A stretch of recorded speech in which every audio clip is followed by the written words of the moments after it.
Hey guys, welcome back to the channel. This is a story about what if Deku had a dream of his past part 1. If you guys enjoy this what if and want to see part 2, comment down below and let me know before I start. Please do support for more awesome content and leave a like, and don't forget to subscribe to my channel and also share this video with your friends and check out the description in my playlist. The author of the story, Jack Beach from fanfiction. So let's start the video. Regular speech. Flashback speech. Inner dialogue. Phone text chat. Isn't it pretty, Izu? A cheerful little girl with messy blonde buns squealed at her green-haired friend. In her cupped hands lay a small bird, clearly having injured itself somehow, if the small red droplets on the girl's hands were any indication. Is it gonna be okay? The little boy asked, getting closer to the girl despite the odd blushing and fanged grin the girl had.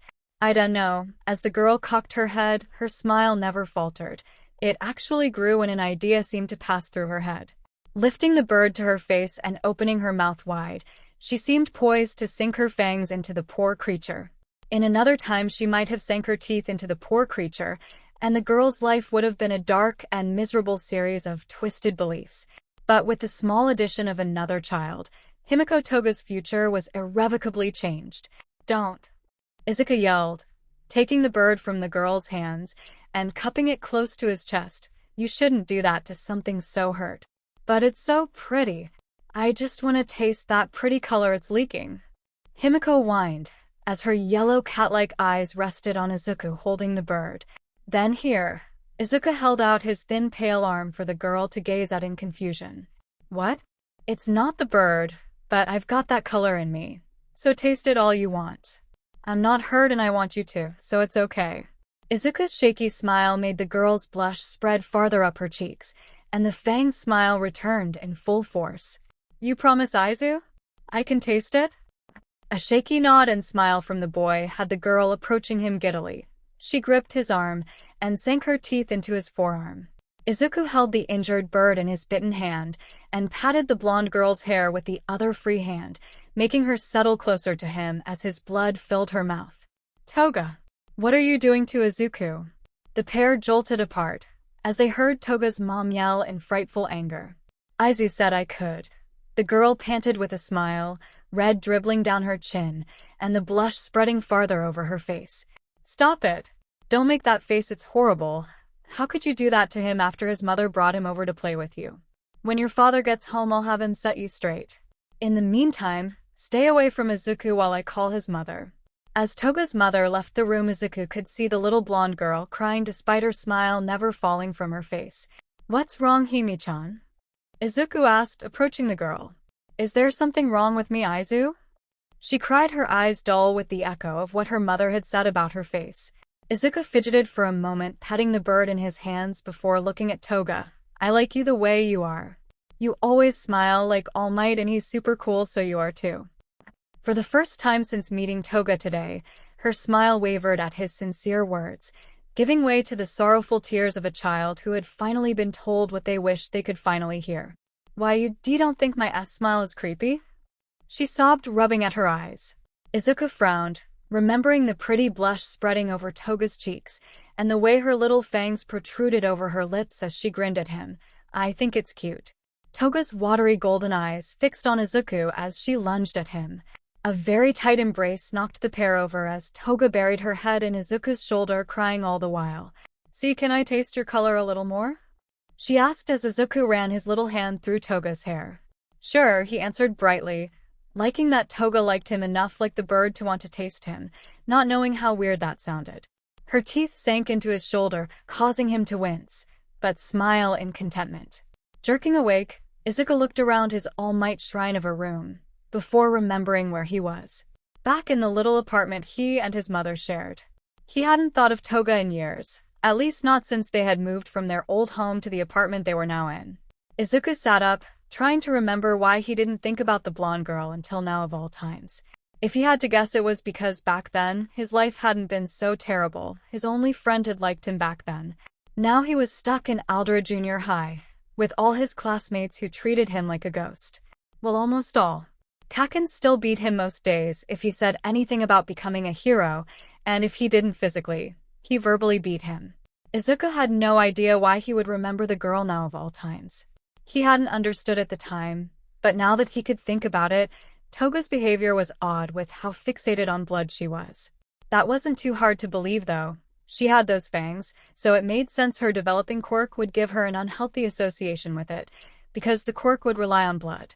He still couldn't understand why her mom would react that way. Sure, Toga biting Izuku wasn't a good thing, but anyone could tell the fault wasn't entirely on the girl. If anything, it was, with Izuku bluntly saying she could taste his blood if she wanted. Most likely no one had ever said that to her, and she jumped a little too happily at his offer. Now that Izuku had studied heroes for the better part of 8 years, he had seen a fair amount of quirks, both hero and villain. A handful had quirks involving blood. Heck, even the hero Vlad King used blood to fight, even if it was his own and not his opponent's. He had fangs just like Toga though, so maybe he had his own odd fixations on blood. Izuku, are you up? Breakfast is getting cold, and you'll be late for school, his mother yelled, snapping him out of his wandering recollections and musings. Coming, Mom, his small squeak echoed out through his room to his mom in the kitchen. Izuku quickly scrambled out of his sleeping clothes, pulling on his school uniform, and trying in vain to bring order to his curly mess of green hair. When he finally decided he'd lost the battle, as he always did, he made his way toward the kitchen. Good morning, sweetie. I made miso oitashi, and I packed your bento for lunch later. Thanks, Mom. Izuku smiled, sitting at the table, and dug in slowly, his mind still on Toga. Hey, Mom, whatever happened to that family we used to live next to? What family, sweetie? You know, Toga-chan's family, Izuku asked, taking a bite of rice. He could see an uncomfortable smile on his mother's face as she nodded. Well, after she bit you one day when you were visiting, her parents decided to move. I know you tried explaining to everyone, but she just can't go around biting people, even if you agreed to it. Izuku sat in silence, frowning at his food, not quite knowing why he was so hung up on this, especially since he hadn't seen the girl in 10 years. You should head out, Izuku, his mother said, taking his dishes. He hadn't realized he'd picked clean of food while he sat thinking. Alright, see you later, Mom. Izuku rushed quickly out the apartment door, barely stumbling to shut it behind himself, as he ran to school. The summer sun overhead made his neck break into a sweat that felt uncomfortable. As he ran, Izuku could hear a loud crashing sound coming from up ahead where a convenience store stood. He jogged closer and could see a person with some sort of mutation quirk facing off with 𝗳𝗏𝗵𝗲. He seemed to be holding his own fairly well, up until the fight took them onto the train tracks and Milady hit him with a sort of soccer tackle that looked very painful. Meanwhile, 𝗵𝗲𝗄𝐻, who had been about to restrain the villain, was standing dumbstruck on the platform, not believing what had happened. As Izuku watched the 3 heroes, he pulled his notebook from his bag, scribbling a few things down about the heroes and the villain they had fought. He especially noted that despite Milady's size, she hadn't destroyed even a bit of the train tracks, or the concrete she had landed on after the tackle. Maybe she distributed her weight directly after the attack, causing the shockwave to be as minimized as possible. She still landed pretty hard, but by the looks of the concrete she landed on, there was no damage and her suit was still intact. That's surprising with how thin it looks, but I suppose it's sturdier than it appears. Izuku's mumbling went on as he drew a quick sketch of Milady, along with a few notes on her quirk, its apparent height limit, and the surprising awareness she had while her quirk was active. You a hero wannabe kid? Asked an older man with star-shaped protrusions around his head. Yes, sir, I want to be a hero more than anything. Izuku nodded fervently, putting the finishing touches on his sketches of Milady, 𝗳𝗏𝗵𝗲, and 𝗵𝗲𝗄𝐻. He'd add color later, but for now, the drawings would do. Izuku quickly pulled out his phone, noting the time. If he hurried, he could still get to homeroom in time. Not that he needed to. These days, none of his classmates would notice he was gone beyond roll call, and if they did, it would be Kaken that noticed because he wouldn't have his punching bag. Izuku frowned, looking very dejectedly at his red sneakers. I don't want to go, but the teacher would mark me absent and they'd call Mom. I worry her enough as it is.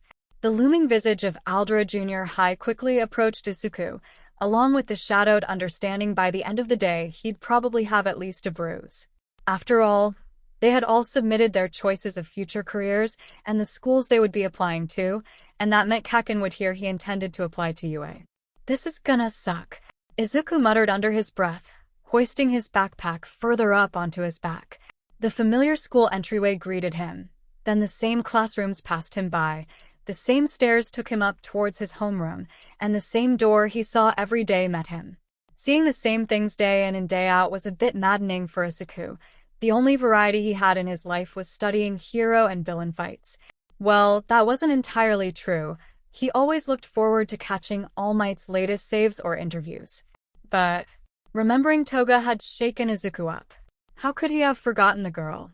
She was as unique in personality and appearance as Kaken. Sure, she hadn't been friends with him for long, but he'd only had two friends his entire life. Kaken and Toga. I wonder what she's doing now, Izuku thought, absently approaching his desk. The familiar scratched and graffiti-covered desk was rough under his touch.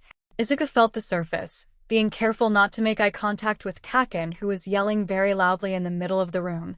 Looks like there's more writing on my desk today. Useless. Loser. Quirkless freak. Deku.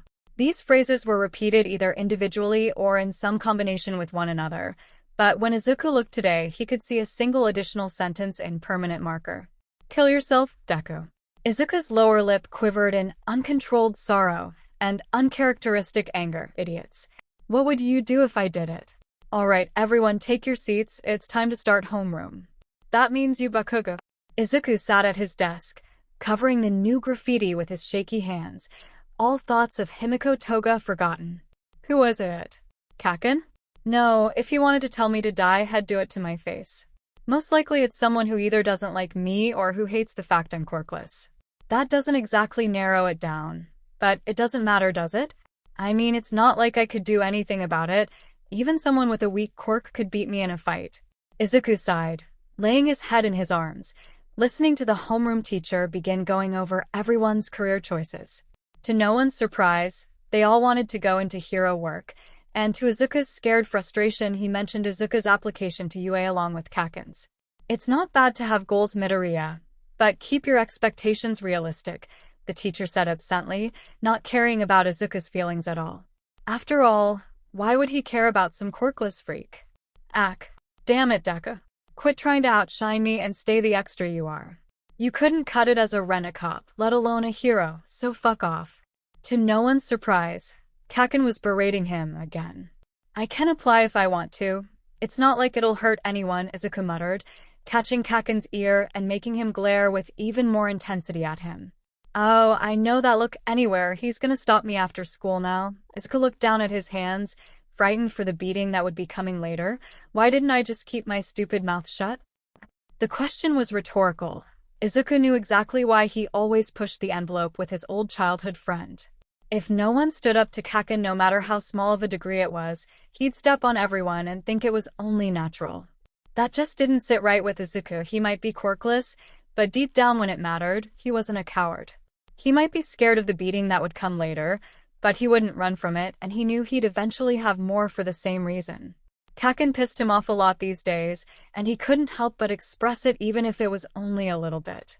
Izuku sat at his desk, hearing the last bell of the day chime, signaling everyone's need to return home. He didn't leave his desk. Even if he did, Kaken would either just stop him at the door or find him later before he went home. So Izuku sat at his desk, jotting down combination ideas for the heroes he'd seen earlier that might help them work together. Oi, Deku. The fuck was that? You got a death wish, nerd?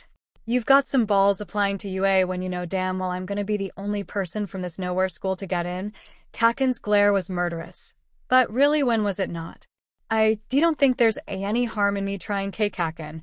I mean, there are no rules against someone without a quirk trying. They even lifted the rules this year for people without quirks being allowed into the exam. So before Izuku could continue his attempt at a brave speech, Kaken grabbed him by the shoulder, hand smoking and burning Izuku's school uniform. Listen, Deku, I don't give a fuck what you do after leaving this shitty middle school, but if I see you at that exam, I promise I'll beat the shit out of you. A useless idiot like you would just die during that exam. Kaken released Izuku's shoulder, making the boy hope the confrontation was over. But to Izuku's horror, he reached past him and inspected Izuku's hero analysis notebook. After studying the cover for a few seconds, Kaken promptly blew it up, throwing the notebook out the open window. If you want to be a hero, Deku, Jump off the fucking school roof and hope you get lucky in the next life with a quirk. I wouldn't hold my breath though. You're so fucking pathetic now. I bet you'll be quirkless then too. With that parting shot, Kaken walked past Izuku and headed for the door. Izuku trembled in barely concealed rage. He turned quickly to go tell Kaken where he could stick his advice, before coming face to face with the boy who had stopped, hearing Izuku's sharp intake of breath. Yeah. What the fuck you got to say? Izuku's responding silence made the boy snort in derision before he punched him in the gut. That's what I fucking thought. Izuku fell to his knees, clutching at his stomach in pain. Don't throw up. Don't throw up. Don't throw up. Mom went through the trouble of making you that food, so don't throw up. Izuku held his stomach for long minutes, trying and failing to hold back tears that spilled over his freckled cheeks. Damn it, I knew this would happen, but I'm still crying. I'm so fucking useless. Maybe Kaken and everyone else are right. Maybe I'd be better off dead. No, I'm sure All Might would tell me never to give up. Izuku rubbed at his red and puffy eyes, standing to his feet. The ache in his stomach was still there, but now it was dulled by sorrow. Slinging his backpack over his shoulder, Izuku made his way down the school hallway, down the stairs, and out to the side of the building, where his notebook had been thrown. Izuku laughed humorlessly. Of course it landed in a koi pond. He reached out, grabbed the burnt and soaked notebook, and tucked it away into his bag. Where should I go? I don't want to go home. Maybe I can look around the city to see if any more heroes and villains are fighting. A few laps around the area would help Izuku calm down, and who knew, maybe he'd get lucky and see something awesome. Izuku couldn't know it, but he'd been extremely wrong, and a bit right about seeing something amazing on his walk. He'd been unlucky enough to be attacked and almost killed by a sludge villain, and then he had been saved by All Might. Heck, he even got an autograph from his favorite hero. But when All Might had been about to leave before Izuku could ask his question, he panicked a bit. How could he know what had happened next would change his life forever? Before he knew it, he was flying over the city, face feeling like it could peel off any moment with the sheer velocity of the wind. Izuku had clung extremely desperately to All Might's leg as they soared. Hey, come on, kid. Let go. I know you're a fan, but I think this is taking it a bit too far. All Might panicked, trying to pry Izuku off. No way. I'd die if I let go. Luckily, this got the hero's attention, just now realizing Izuku was right. All Might nodded. All right, in the meantime, close your eyes, shut your mouth, and hold on tight. Your face looks like it's about to come off, young man. All Might looked around for a brief moment, most likely looking for a building to land on. When he finally found one, they landed relatively safely, but Izuku's hair was standing on all ends and his shaking wouldn't subside. And my life was flashing before my eyes. Izuku sweated, hugging himself. All Might nodded. Let that be a lesson not to do something so reckless again, young man. I'll be off now. Wait, All Might, I just wanted to ask you something. The pro hero paused for a moment, mid-motion to jump, looking at Izuku quizzically. I know it's a long shot, and everyone's been telling me my whole life. But I'd never forgive myself if I didn't ask you. I've always looked up to you, and now that you're here, I want to know. Do you think someone like me, without a quirk, can become a hero like you? Because I want to save people with a smile on my face, just like you. Without a quirk, you say? All Might asked before coughing into his hand, and a puff of billowing smoke surrounded him that Izuku failed to notice. Like I said, I know it's a long shot, but everyone has been telling me my whole life I can't do it. But you've always said that anyone can be a hero, that's why. As Izuku spoke, he turned towards All Might, expecting to see his larger-than-life hero standing tall, but instead what he came face to face with was an emaciated blonde skeleton of a man with sunken blue eyes and cheeks. You're not All Might. Calm down, kid, I can assure you I am All Might. You know those guys that suck in their gut when they go to the pool? It's kinda like that. That makes no sense at all, Izuku said, looking at the blonde man, having no idea what to think. All Might sank to the ground, leaning against the railing of the building, lifting his shirt to reveal a mangled scar covering his entire torso. About 5 or 6 years ago, I fought a powerful villain, and the result was this. My entire stomach is gone, and it's a miracle if I can sustain my power for more than 3 hours these days. And no way, 5 years ago was your fight with Toxic Chainsaw. Are you saying he did this? Izuku asked in disbelief. You got a good memory, kid, but no, that bozo couldn't do this to me. The villain that did this was never known to the public, and the fight is even more unknown. So having shown you these wounds, and explaining even I barely won my fight with this villain, I think I can safely tell you. No, I don't think you could become a pro hero like me. Sometimes it's just too dangerous, even for people with quirks. Someone without one would only become a liability if a villain too powerful to handle came along. I'm sorry I had to be the one to tell you, young man, but you could always become a fine police officer, doctor, or firefighter. Each one is a fine profession and considered heroic in its own right. Just keep your dreams attainable, young man, and you'll be fine. Izuku sat numbly as All Might opened the building's roof door and exited, leaving Izuku to his thoughts. Either not noticing or not caring, he had single-handedly shattered Izuku's dreams in one fell swoop.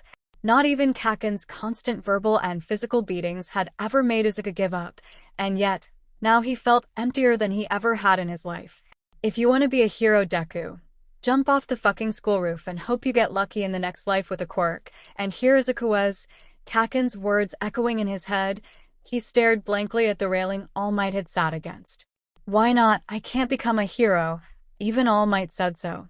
Maybe Kaken was right. Izuku stood slowly to his feet and made his way over to the railing. The cold steel of the bars dug into Izuku's hands as he held them in a death grip.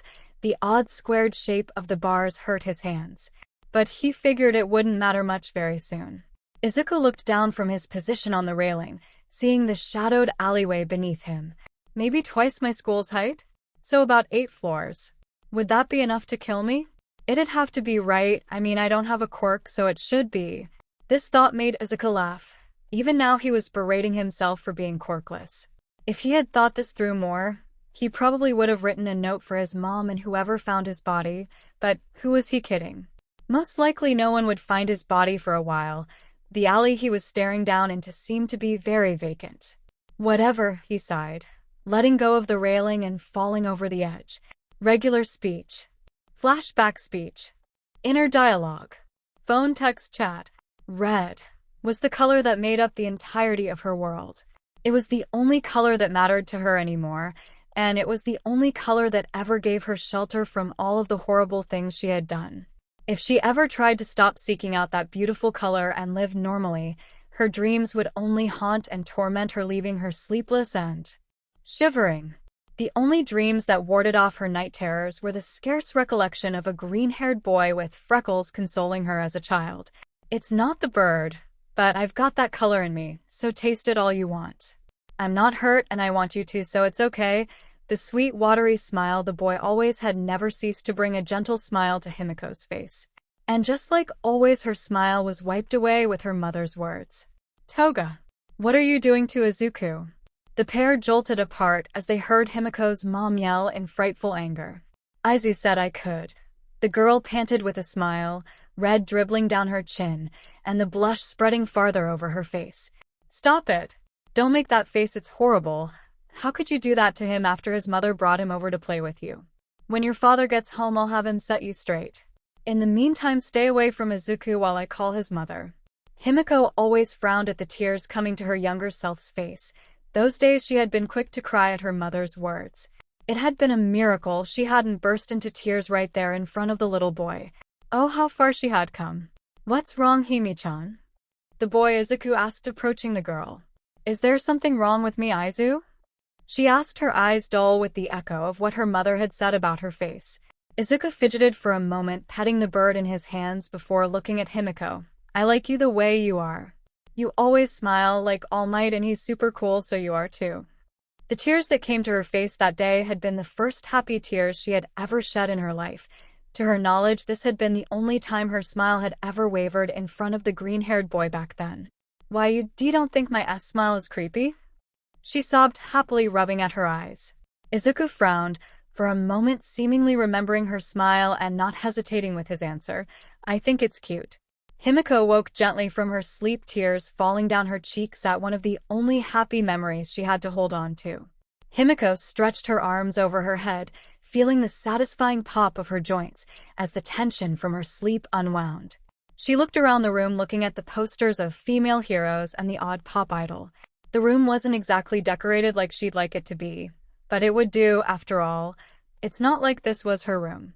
Himiko threw the covers aside, looking at her smooth, pale skin, the gentle curve of her chest, and the smooth texture of her bare legs. The only clothing she ever wore when she slept was her bra and panties. If she didn't, the night sweats always made sleeping with clothes very uncomfortable.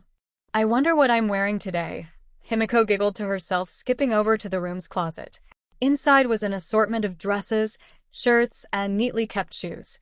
Himiko looked through the shirts, finding only a few that she mildly liked, and a few dresses that looked acceptable, but what caught her eye was a school uniform with a yellow sweater that would most likely be a little large on her. "Oh, I like this," Himiko smiled, her always pleasant blush spreading over her cheeks. As she dressed herself, Himiko suppressed the urge to twirl at her reflection, but something seemed to be missing that she couldn't put her finger on. Then it came to her, "Silly, I've got to fix my hair." A long while of fidgeting with her hair, and a few failed attempts at putting her hair up, finally paid off with a pair of messy buns that she found satisfactory. The uneven cut she had made to her bangs annoyed her slightly, but it wasn't too noticeable, and she found it a bit cute. After her long morning ritual, Himiko finally left the room, entering the hallway. A long stretch of hallway greeted her, and she passed a plethora of family photos that she wanted in, but that was only natural. After all, this wasn't her house. The sprayed red marring the pictures closer to the front door cast a grim visage for most people, but it only made the home look more welcome to her. "I'm heading out, bye," Himiko yelled back into the house as she walked out the front door and shut it behind her. "I wonder where I should go today. Maybe I can go to the usual place and watch some fights in the city. Maybe I'll even see some blood." In the end, Himiko had been severely disappointed. The only fight she had seen was a huge lady kicking the crap out of some guy with a mutation quirk. And the dumb heroes and villains hadn't bled even a little bit. Himiko's cheeks puffed up in annoyance. "That's so boring. What's the point of fighting if there's no blood?" Himiko had wandered around the city like she normally did, looking for a promising person to stab a little. Today had been disappointing, to say the least. Not a single person had caught her eye. She kicked at a dumpster next to her, annoyed that she had to stab someone she didn't find cute at all. The guy had been stupid enough to hit on her, and when she had told him to beat it, he got mad. She wouldn't have cared how pissed the idiot got, but when he grabbed her, she just had to stab him a couple of times. He looked a lot better, all covered in blood, but no matter how much blood the guy was covered in, he just wasn't her type. She hated pushy guys the most. The shadowed alley she was in might have been chilly if she hadn't chosen the sweater she currently had on. Himiko was cleaning the blood off of her favorite switchblade when a huge bang startled her and sent her leaping across the alley. Her knife was pointed at the source, but all she saw was the now-closed lid to the dumpster she had been beside. Cautiously approaching, she kicked at the dumpster and heard a low groan come from inside. "Someone in there? I'm warning you now, if you jump at me, I'll stab you a little bit," she said, reaching for the lid and flipping it back to peer inside. What she saw made her breath hitch in her throat, allowing only a single word to escape. "Izu?" Izuku's eyes fluttered open as he heard a familiar but somehow different voice whisper something disbelievingly. Looking around stiffly, Izuku noticed his surroundings. Bags of black plastic and walls of rusty metal surrounded him, making him realize what had happened. A broken laugh escaped his wheezing lips. I can't even kill myself right," he half laughed, half cried to himself. "Izu?" The voice asked again, making his head jerk way too fast to the source of the noise.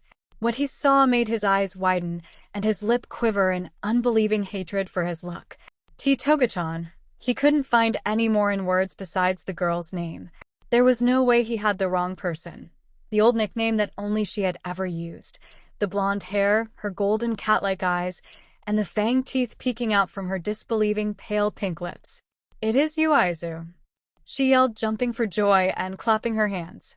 Izuku stared in utter disbelief at the girl's odd fidgety dance she was doing before she skipped closer to him in the dumpster. "What are you doing in here, Izu? I haven't seen you in forever, and I find you here of all places? I gotta say, I pictured you hanging out in places more clean." Izuku stared at the girl with utter indignation. "I'm not in this dumpster, 'cause I want to be," he complained. "Then why are you in it?" Toga-chan looked up at the sheer wall of the building the dumpster was placed against. There was no fire escape going up this side, and she seemed to be thinking about something before she looked at Izuku with a mixture of horror and an odd blush that spread across her face. "Were you dash?" Her question was cut off as Izuku quickly looked away from her in shame and sorrow. This was just great. One of the only people he was fairly sure any good opinion of him had probably just been lost. Yeah, he whispered, trying to reach up and pull himself out of the dumpster. But just as his fingers scraped the side of the dumpster, his side flared in unbearable pain. Looking at his aching side, Izuku could see the jagged edge of a gash tearing through his school uniform and staining his white undershirt red. Izuku laughed brokenly yet again, not believing his luck. I can't even die the way I wanted.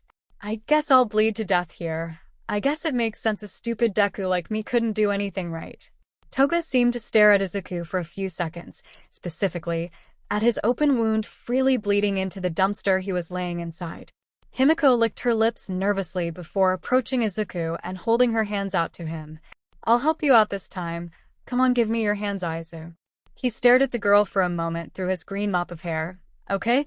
He whispered, meekly leaning forward and grasping her hands as tightly as he could in his current condition.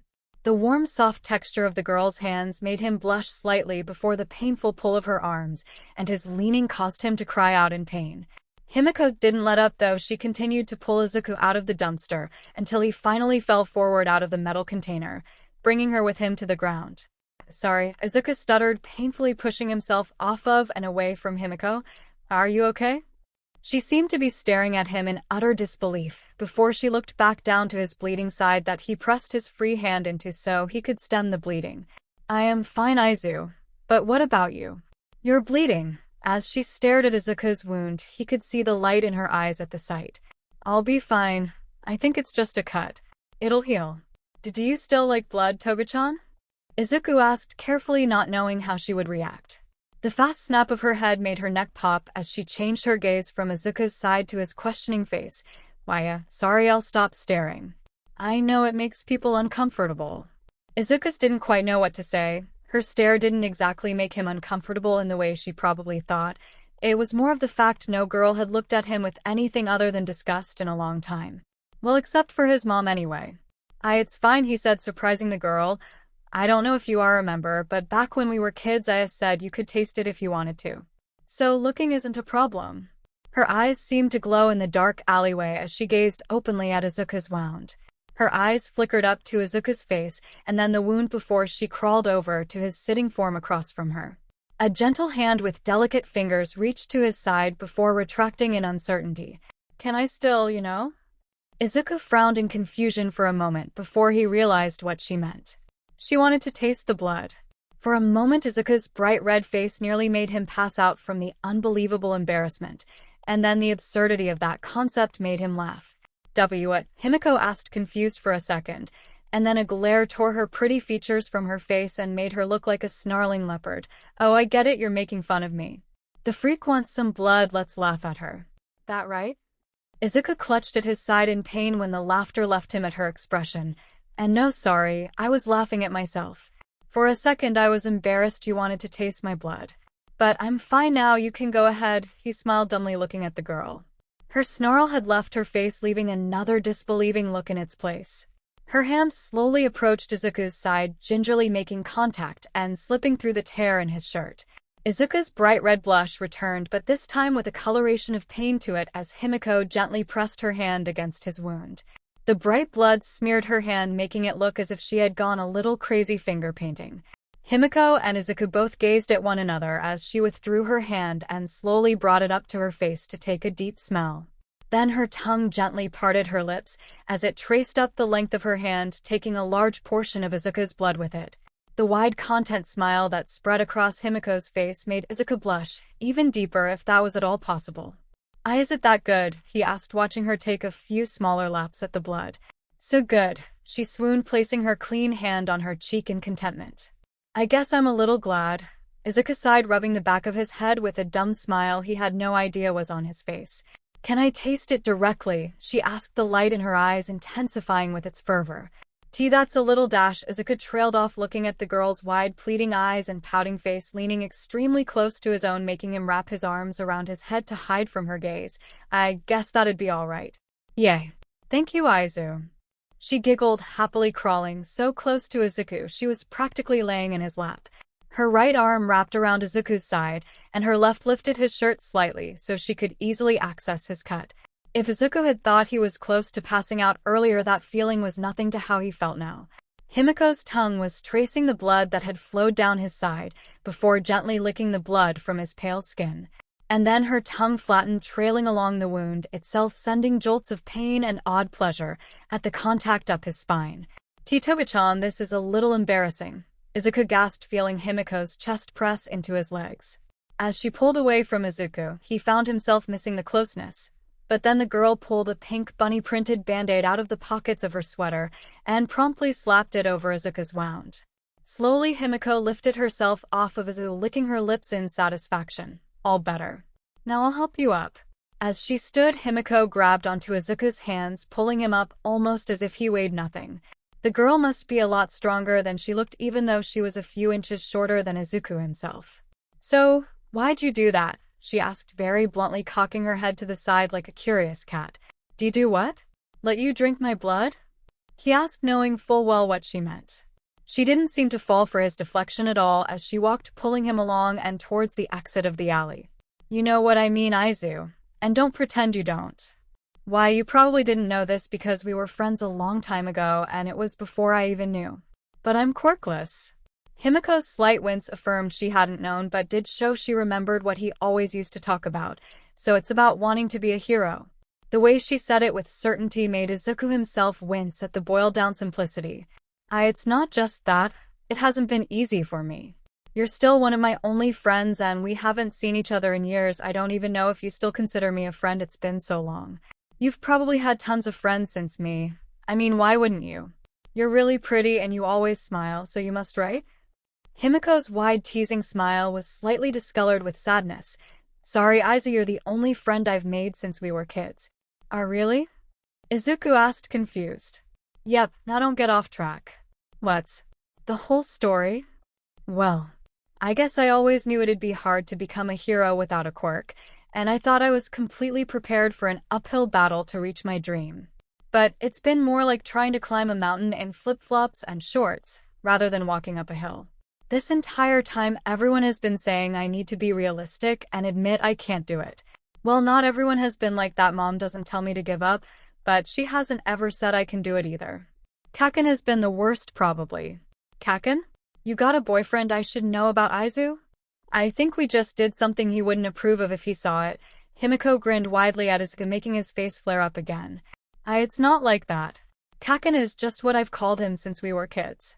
I met you first, but I've known him longer. We've gone to the same school since my mom and I moved. You don't exactly seem happy about that, Himiko said, noticing Izuku's tone. Well, he hasn't exactly been nice since I found out I wouldn't ever get a quirk. He got a really flashy and cool quirk, so he'll probably be able to become a hero. So, what's that got to do with you? He's not exactly happy I didn't just give up immediately on being a hero when we learned I wouldn't get a quirk. He's been a lot meaner since we were kids, and since he's one of the most popular people in school because of his quirk, a lot of people follow his example. So it's been hard, but I've always powered through no matter what. What changed? Himiko asked, still gripping Izuku's hand as they walked down the sidewalk. I think the first thing that got to me was the new writing I found on my desk. Izuku could feel Himiko's fingers tighten in his own. They said I should kill myself. Obviously I wouldn't, but that's the first time anyone had ever said it, even indirectly, to me. I ignored it, but I knew it was only going to get worse because today was when we'd go over our career choices in homeroom and Kaken found out I applied to UA. He wasn't exactly happy about it. He stopped me after class and told me to give up on UA or he'd beat me up, and when I didn't say I would, he destroyed my hero notebook and punched me. Then he told me to jump off the roof so I could get a quirk in my next life. Himiko's hand had tightened into a death grip on Izuku's, making him wince. That isn't why you did that, is it? And no, I was depressed, but I went to look for more fights to see heroes in action, but I didn't find any. I almost got killed by a villain when it tried using my body to get away from All Might. Thankfully, All Might saved me, and I wanted to ask him what he thought about my situation, so when he tried jumping away, I grabbed a hold of him. Himiko looked at Izuku like he was insane. You grabbed All Might as he was jumping? A guy that can jump several meters and you grabbed him? You are insane, Izu. Izuku rubbed the back of his head shyly. I thought so too when I saw how high up we were, but when we landed I asked him what he thought about my situation. Even All Might said if I didn't have a quirk I wouldn't be able to become a hero. Himiko stopped walking, looking at Izuku in disbelief. And that asshole left you up on that roof depressed? Didn't he see how hurt you were when he said that? I don't think so. He didn't exactly seem like himself. I think he was thinking about something else when he was talking to me. I don't exactly blame All Might for it. I mean, how was he supposed to know him saying that would do this to me? A long silence passed between Izuku and Himiko. As they walked, they could both see a crowd gathered in the distance watching something. Are you still going to do it? Himiko asked, looking at Izuku very seriously. Her blush was gone and her mouth was set into a thin line. I don't know, it's not like a lot has changed. Izuku stared at his feet as they walked closer and closer to the crowd of people. I don't care what All Might said, Himiko said, stopping Izuku and standing in front of the boy. You don't know it, but you've always been my hero, Aizu. Every time my mom said I wasn't normal or told me to stop smiling, I always thought about how you said my smile was cool and that you thought I was cute. So to me, you're already a hero. Izuku's face seemed to be on fire almost all the time when Himiko was near him, and it only became worse when he saw the bashful expression the girl herself had on her face. Most interactions he had with Himiko made her seem a bit aloof, but now she was blushing as embarrassedly as Izuku himself. Thank you for saying that, Toga-chan, Izuku smiled. Himiko's cheeks puffed up in annoyance at him. That's another thing, Aizu. Call me Himi-chan like you used to. What? I see, couldn't do that. But you call that bullying asshole Kaken, so you can call me Himi-chan. Alright. Izuku's face and ears felt like they were glowing. Himi-chan. The girl's toothy grin was wiped away when a loud explosion rocked the two teenagers where they stood. What the heck? Izuku yelled, running over to the crowd and commotion. Himiko's hand still held tight to his own. What's going on? Izuku asked no one in particular in the crowd. A villain took a kid hostage. Looks like the kid is trying to fight back with his quirk, but it doesn't look like it does anything to the sludge guy. The heroes can't get close. Every time they do, the kid lets off explosions. Izuku's heart caught in his throat at the familiar sound of explosions he was hearing. No way. What are the odds it would be him and the same villain? But just as Izuku had thought, peering through the crowd, Izuku caught sight of the familiar murky green of the villain that had nearly killed him earlier, and peeking out from beneath the villain's body was a familiar head of blonde hair and red eyes. Kaken, Izuku whispered, looking on in horror. But All Might caught that villain earlier. Don't tell me when I grabbed onto All Might earlier I knocked the villain loose. This is my fault. Where's All Might? He must have noticed. No, even if he did, I think All Might has already used up his time for today. He's not coming to help. What about the other heroes? Yeah, someone will come and help. There's no way they'll leave Kaken like that for much longer, right? Izuku's frantic thinking was cut short when his eyes met Kaken's frantic and scared gaze through his frenzied struggle. Why? Why the hell did you have to look at me like that? Izuku's hand let go of Himiko's in an instant, so quickly and unexpectedly that she couldn't grab him in time before he was already through the crowd and approaching the sludge villain. Izuku ran for all he was worth, the adrenaline of his action and the wound on his side urging him to go faster than he normally could. In a fraction of a second, Izuku had analyzed his approach to the villain, remembering how wasted his attempts at scrabbling on this villain's slime were earlier. Think, idiot. Think. His eyes. They look different than the rest of his body. They must be different than the slime. What do I have? Izuku reached over his shoulder, noting he still wore his backpack, and it somehow hadn't broken during his fall earlier. I'm gonna look like an old lady fighting off a purse snatcher, but screw it. Izuku slung his backpack off his shoulder and brought it around into a wide overhead swing that impacted the villain's eyes. A loud popping sound met Izuku's ears as he pulled the bag back, and noticed the scissors he often carried inside had pierced the bag during his fall. Looking back at the villain, he saw that he had punctured one of the eyes, causing the villain to scream in pain. Ayakak, you little shit. I'm gonna kill you, and Izuku didn't doubt he'd carry out his threat. So Izuku began scooping glob after glob of slime off of the villain's body, slowly freeing Kaken. Deku, you dumbass, what are you doing? I don't know. When I saw you, Kaken, I just knew I couldn't let you die. My feet just moved on their own. Izuku's watery smile and frenzied scooping energized Kaken to send explosion after explosion into the slime surrounding him. They were both making steady progress until a tentacle with jagged pieces of glass and metal swung toward Izuku, ready to take his head off or seriously injure him. A booming impact washed over Izuku, nearly sending him tumbling away. The look on his face must have been priceless because when he looked at his body feeling it over for more wounds that he didn't find, he was dumbstruck. And then he heard a familiar voice. I really am pathetic. All Might. I told you what it would take to be a hero, and I couldn't even live up to my own ideals. In a flurry of motion, All Might grabbed Kakin by his arm, pulling him free of the sludge villain. Pros are always risking their lives. That's the true test of a hero. Damn you, All Might. The villain yelled, swinging his arm around to strike at the hero. Faster than Izuku could see, All Might's fist was flying at breakneck speed. Detroit Smash. A thunderous gale of wind flew into the villain, scattering his mass in viscous splatters all over the street. The resulting tornado tore up and over the crowd of onlookers as a lady shielded them with her body. Even behind the force of the wind, Izuku felt close to flying away if it wasn't for All Might's steady form shielding him from the wind. When the tornado finally dissipated, All Might stood, his fists smoking from the sheer velocity it had reached. But the towering man was also panting heavily, so Izuku knew part of the steam was his body trying to revert to the skeletal form he had seen earlier. All Might, are you okay? But before Izuku could finish his worried question, he felt the world spin around him, and the ground rushed to meet his face. Himiko? Why are you yelling? All Might saved Kakin. It had been nearly 2 hours since Izuku had been dumb enough to run in like a madman, swinging his backpack at an extremely dangerous villain. When things had finally calmed down and he had woken up, the pros had given him a thorough chewing out for his reckless behavior. They'd been even more angry when they learned Izuku had a really bad cut on his side. Meanwhile, they praised Kakin for his bravery and the sheer power of his quirk. I guess that makes sense. It's not like Kakin ran into that villain on purpose. I'm the idiot that did that after knowing how dangerous it was. Once he had left the pro heroes behind to head home, he met Himiko, who was a large distance away from the crowd. What are you doing back here? Izuku asked curiously. I would have come over, but I'm kinda criminal, so I thought it'd be better if I stayed back even if I was super worried about you. Her wide smile made Izuku wonder if she was being serious. No way. Toga-chan is a little weird, but she's not a bad person. Well, I'm heading home. I bet Mom's worried about me.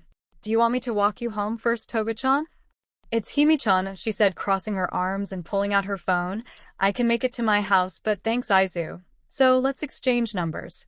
I lost track of you for a long time before. You're not getting away from me now. Izuku smiled wide at the girl, pulling his phone out of his pocket. While the phone hadn't survived the deadly fall from earlier without taking a couple of cracks along its screen, it could miraculously still turn on and function properly. Here's my number, Izu. Toga-chan said, smiling very happily. G got it, and H, here's mine. As Izuku was showing Himiko his phone number, the pair were interrupted by All Might sliding into view. I am here, in a surprising manner. The pair jumped close to one another, very surprised by All Might. Neither Izuku nor All Might noticed, but Himiko had quickly taken out her switchblade and then pocketed it again when she realized who had scared her. Sorry, young man, was I interrupting you and your girlfriend? All Might asked, rubbing the back of his head. She's not my girlfriend. Not at all. Both Izuku and Himiko looked at one another. Izuku was surprised at Himiko's answer, and Himiko just smiled wolfishly at Izuku. I think All Might wants to talk with you privately, Izu. I'll message you later if that's alright. Himiko laughed, skipping away from the pair. Bye. Izuku waved his head, spinning at the thought Himiko hadn't corrected All Might. She seems cheerful. Listen, don't take this the wrong way, kid. But that girl and you don't seem like an obvious match at all, All Might said, shaking his head in wonder. And no, I agree, I'm really shy and Toga-chan is outgoing and smelly. Kinda like you, All Might. All Might quickly covered his mouth, trying not to laugh, making his body have a fake tremble. Come on, if you say stuff like that with a straight face, you might just kill me.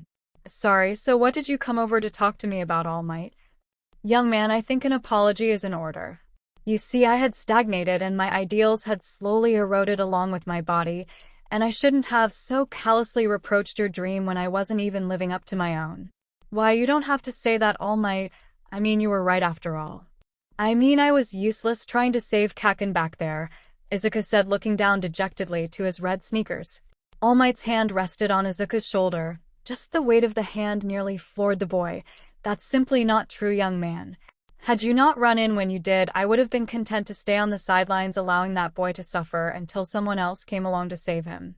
And I'm all technicality, you did come along to save him. I know what I said earlier, but even I can be wrong. I've always heard stories about the greatest heroes who've ever lived, and every one of them said their body moved as if unconsciously when another person was in danger. Your body did that exact thing, and I have to say I am proud to have witnessed your awakening. Izuku Midoriya, you have what it takes to be a hero. Unbidden tears rose to Izuku's face and spilled out, causing him to bawl in earnest at the words of his longtime idol. Thank you so much, All Might. Whoa, kid. Cool the waterworks. This is hardly how I wanted this conversation to go. Sorry, I've just been waiting to hear that all my life. Izuku's crying slowed and eventually stopped when he realized he had heard it not once today, but twice. Once from Himiko, who had never stopped believing in him, and now All Might. Maybe he was a little shadowed by his initial denial, but Himiko's opinions seemed to matter a little more in his head than All Might's. So what do you think, kid? Want to be a hero and inherit my quirk? Ooh. Regular speech. Flashback speech. Inner dialogue. Phone text chat. Himiko could barely control her giddy fits of giggling, remembering Izu's sweet blood, his adorable freckles, and the way he looked at her so earnestly. Her joyful emotions were almost too much to handle when she had been near the boy and drinking his blood. If she hadn't been careful, she might have hurt the boy. I'd never do that to Izu though, Himiko said, skipping through the abandoned building she had used to escape the police on her trail. They had found the house she was staying at before meeting Izu, and now she couldn't go back there.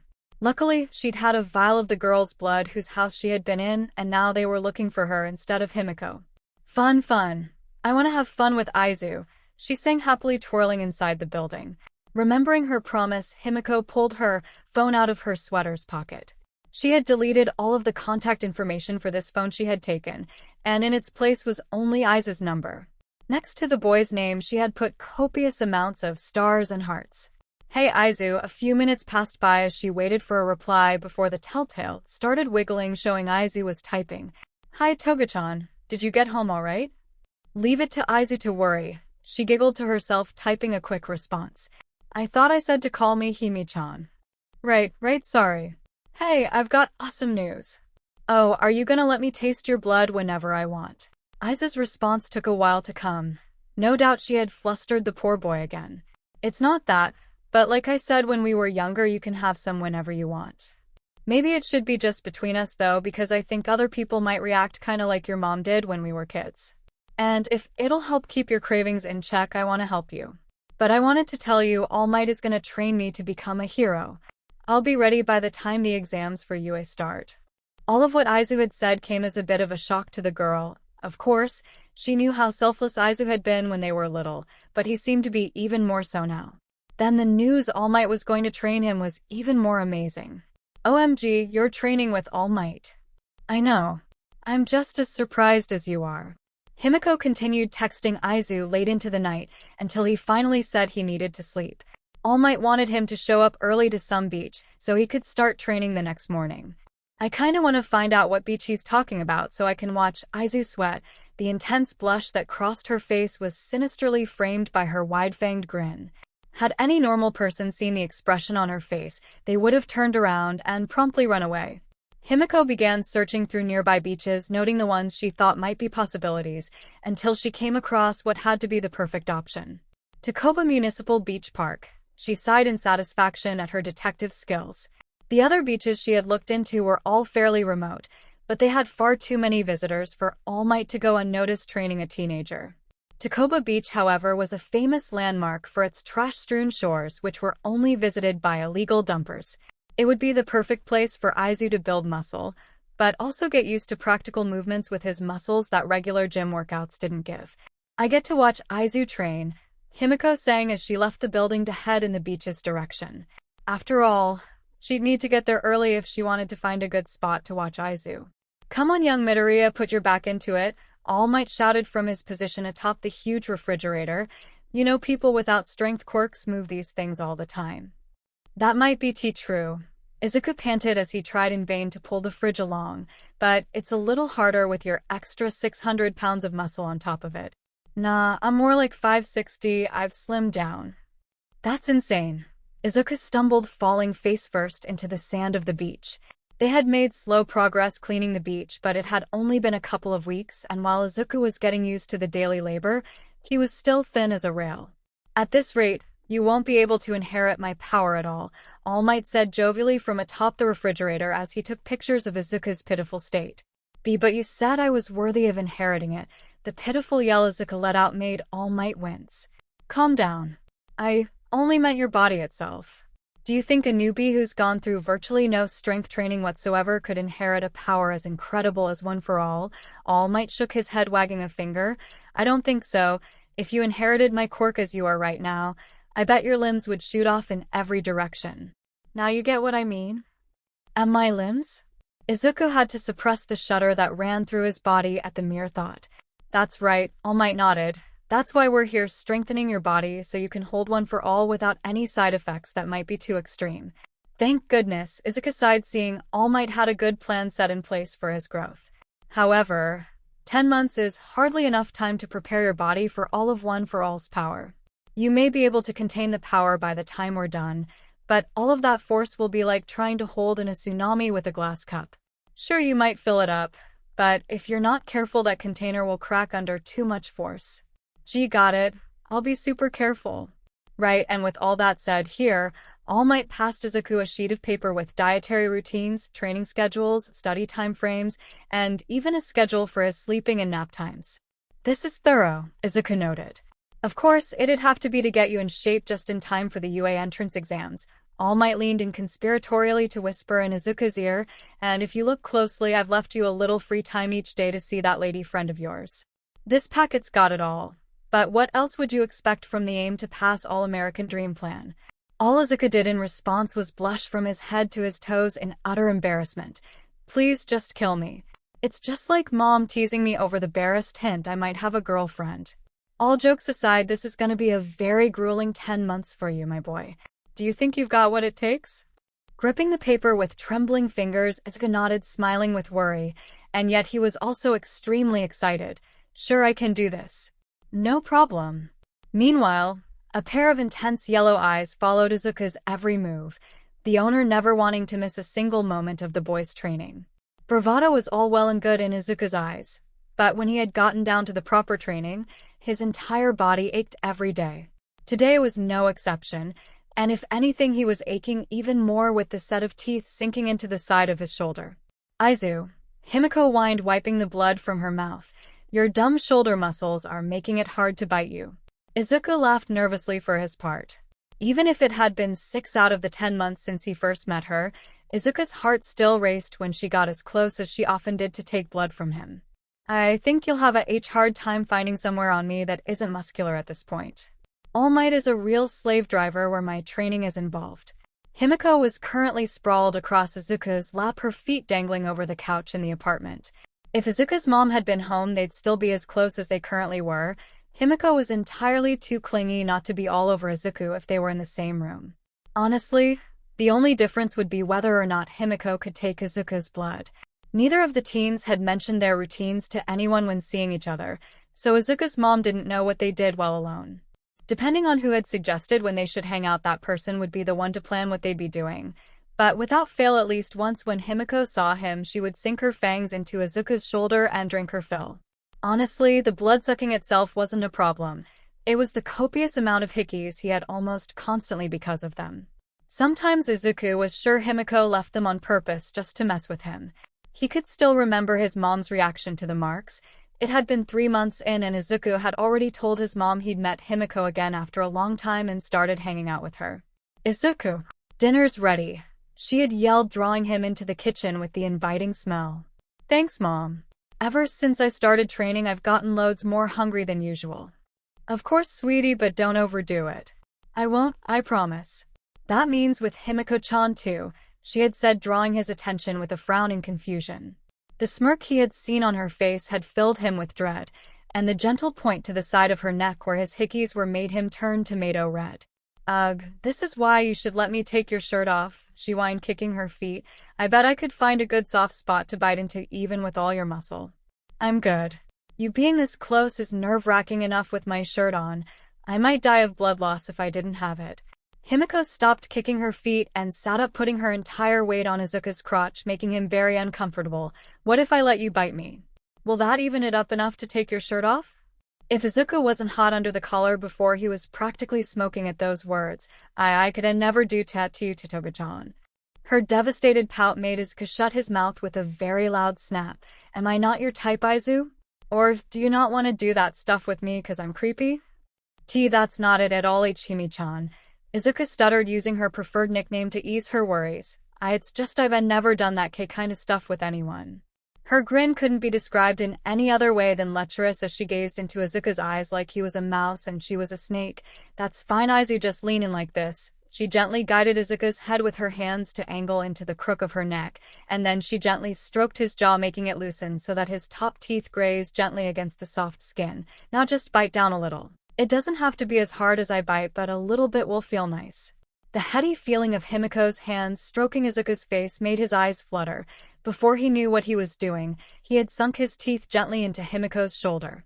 At first, all the girl did was continue to stroke his face, but as he bit down a fraction harder, her hands began to comb through his hair. And then she let out a very intense moan that made Izuku shoot backward, letting her neck go. The pair gazed at one another, very wide-eyed at the turn of events. Of course, the first one to recover was Himiko, and she leaned her head against Izuku's blushing neck, resting it in the crook of his shoulder. Sorry, I couldn't help it. But you make little noises too when I bite you. I know, it's just that was a little intense. I don't know if we should do that again. We're friends, and I wouldn't want to make this more awkward than it already is. For a few minutes, the pair sat in silence, just watching recent hero news on the TV, and then Himiko broke the silence with a question that stopped Izuku's heart. Do you want to be more than friends, Izu? The look on his face probably could have made everyone who'd ever known him his entire life all laugh in unison. Himiko, for her part, burst into laughter too. Why, you should see the look on your face. Why, you were joking? Izuku asked, hurt evident on his face at being made fun of. No, you huge dork, she said, making him look her in the eyes. I just couldn't help it. So, what's your answer? Izuku's mind would normally be running 1,000,000 miles a minute, but all that came to him was the copious amounts of time he had been spending with Himiko over the past 6 months. From their surprise meeting to the first time they had properly hung out together, just taking a walk around the city to find heroes and villains fighting. It had been a huge surprise to Izuku that Himiko had the same hobby he did when she had suggested they walk around trying to see some fights. Then, after a while, they just started spending all of their free time together, even if it wasn't to do anything in particular like they were now. If Izuku was being honest, he hadn't had more fun in his life than when he was with Himiko. I don't know what being your B-boyfriend would mean. I've barely had any friends, and this is already so different to me. Himiko's wide smile made Izuku blush with its uncharacteristic innocence. That's fine, Izu, I've never had a boyfriend, so we'll both be learning and having fun. Okay, but only because it's you, Himi-chan. Izuku relented, closing his eyes in defeat. I just might not be able to dash. Before Izuku could continue, he was cut short by a pair of very soft lips impacting his own. Izuku's back went ramrod straight as Himiko kissed the dumbstruck Izuku, sucking on his lower lip and gently biting it. The kiss was utterly mind-bending in Izuku's opinion, and as she continued the contact, Izuku could feel her tongue gently probing his lips, asking for entry. At first, Izuku considered pulling away, but his hormones won out and his lips parted, allowing their tongues to wrestle for dominance. The tang of iron from his blood in Himiko's mouth added an odd and morbid twist to the situation that only made him blush deeper as the kiss continued. Eventually, Himiko won the battle of tongues, and she now had free rein in his mouth. Izuku's eyes had begun to haze over, his mind going fuzzy, and before he knew it, his shirt was over his head and Himiko was laying on top of him, kissing his neck. She didn't bite his neck even once. She just laid gentle kisses along the flesh and gave the odd lick along his throat. Izuku, I'm home. The pair of them had never jumped apart from one another so fast in their lives when they heard Izuku's mom announce her entry. Izuku himself had never put a shirt on so fast in his entire life. His heart was pounding so hard in his chest that he was sure it was extremely close to bursting. Hi, sweetie. Oh, hello, Himiko-chan, are you staying for dinner? Why, yes, ma'am. Izuku and I didn't have anything to do today, so we just wanted to relax. The blush on Himiko's face wasn't out of place, and thankfully she had let her hair out of its characteristic buns to fall around her shoulders, so Izuku's bite mark from earlier wasn't visible. Well, alright, we're having takoyaki. And Izuku, honey? Why, yeah, Mom? A wide smirk crossed her face, making the two teens freeze. Your shirt's inside out. As Izuku covered his red face in unrestrained shame, his mom turned the corner, smirk never leaving her face. Dinner had progressed very awkwardly as Izuku's mom never lost the knowing grin she shot toward the pair. Himiko still made conversation, but Izuku was practically petrified by the situation, and he could hardly process what had happened earlier. If Mom hadn't walked in, how far would we have taken that? Looking over at Himiko at dinner, Izuku thought he saw the same question in her own eyes as their gazes met and quickly broke away. Izuku, walk Himiko to the door. It's getting late and you should both say goodbye. All right, Izuku said from in the kitchen where he was currently washing dishes. That was a little awkward, Himiko said as she slipped her shoes on. Why, a pause passed between the two as they both just fidgeted, looking anywhere but at one another. Should we talk about where that was going earlier? Himiko's deep blush almost mirrored Izuku's own, making him feel a bit relieved he wasn't the only one embarrassed about how far it had gone. Yeah, sorry, Izu. I wanted to kiss you for a while and it just got out of hand. I was nice though, Izuku admitted, staring at his feet, the heat of his admission making its way to the roots of his green hair. Yeah, Himiko smiled, approaching Izuku and wrapping him in a hug that warmed the space between them. He could feel Himiko's shift, wanting to keep hugging but also wanting to see his face. This time Izuku had no doubt what she wanted and he obliged, gently leaning back and looking down at the girl. He wasn't quite brave enough to start the kiss, but Himiko was more than bold enough. This kiss was far more gentle than the last one had been. It was filled with emotion, not colored by lust, but a deep feeling neither of them could identify. This kiss was far shorter than the last one as they both stepped away with far-off looks in their eyes. Izuku had little scratches on his lips from Himiko's fangs. Do you want me to walk you home? Izuku asked, looking down at the blushing girl. No, that's fine, Izu. I can make it on my own. Her devious smile made him frown in confusion. When Himiko had left the apartment, closing the door behind herself, Izuku finally caught sight of his mom, who was smiling from around the living room corner with a large grin on her face. How long were you watching? Oh, just in the middle of you two saying goodbye. Izuku had a very strong suspicion she wasn't meaning him offering to walk her home, and she meant more along the lines of that kiss they had. I'm going to my room. Good night, Mom. Izuku ran to his room, not bothering to turn the lights on, and just collapsed on his bed, slamming his pillow over his face in mortification. He groaned into his pillow. Tap, asterisk, tap, tap. The noise he was hearing made him frown. It sounded like it was coming from his balcony, but that couldn't be right. They were on the 3rd floor, and there weren't any stairs to get on the apartment balconies. Tap, asterisk, tap, tap. Sighing heavily, Izuku slowly walked over to the balcony door/window and brushed the curtain to the side to peer out. He had expected to see the familiar sight of the city illuminated at night and an empty balcony, but what greeted him was a pair of glowing yellow eyes and a very wide white smile. Suppressing a yelp of surprise, Izuku opened the balcony door, his eyes wide with confusion. How did you get on the balcony? We're 3 floors up. A simmering and intense kiss was his only answer as Himiko renewed the heated kiss from earlier.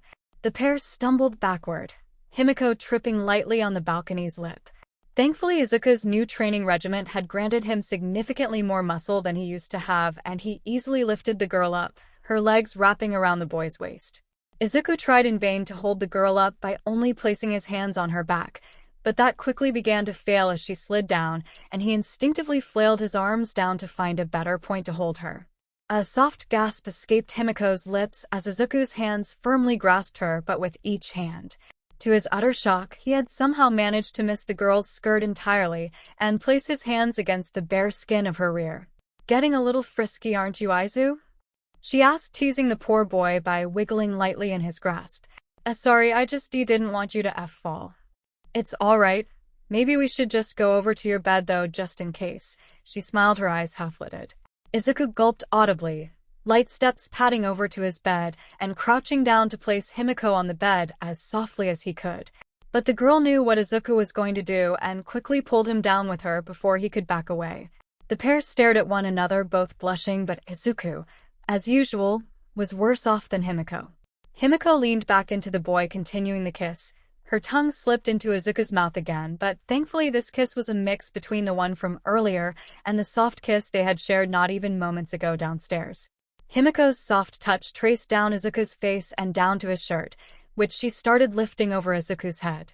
"I don't think we should go this far," Izuku said breathlessly, eyes darting all over Himiko's blushing face. "At least not now." Himiko frowned but nodded, still taking the shirt off of Izuku and tossing it to the foot of his bed. "All right, but I don't want to go home tonight. Is it all right if I sleep with you?" Izuku's heart nearly exploded at the thought of that, but he couldn't think of any reason to say no to her. "Okay, but I don't have any pajamas for you that would fit." Himiko winked at him as she lightly patted to the foot of his bed. "That's why I took this," she said, waving the shirt at Izuku. Without warning, Himiko began removing her school sweater, unbuttoning her undershirt, removing her skirt, and then slid Izuku's shirt over her shoulders, making him nearly have a heart attack at the sight. "Pink," he whispered, covering his eyes in vain to try and forget the color of Himiko's underwear. "Bet you're regretting not going all the way now." She stuck her tongue out at Izuku, teasing him. "Too bad, now I'm tired and I need a nice cushion, so lay down."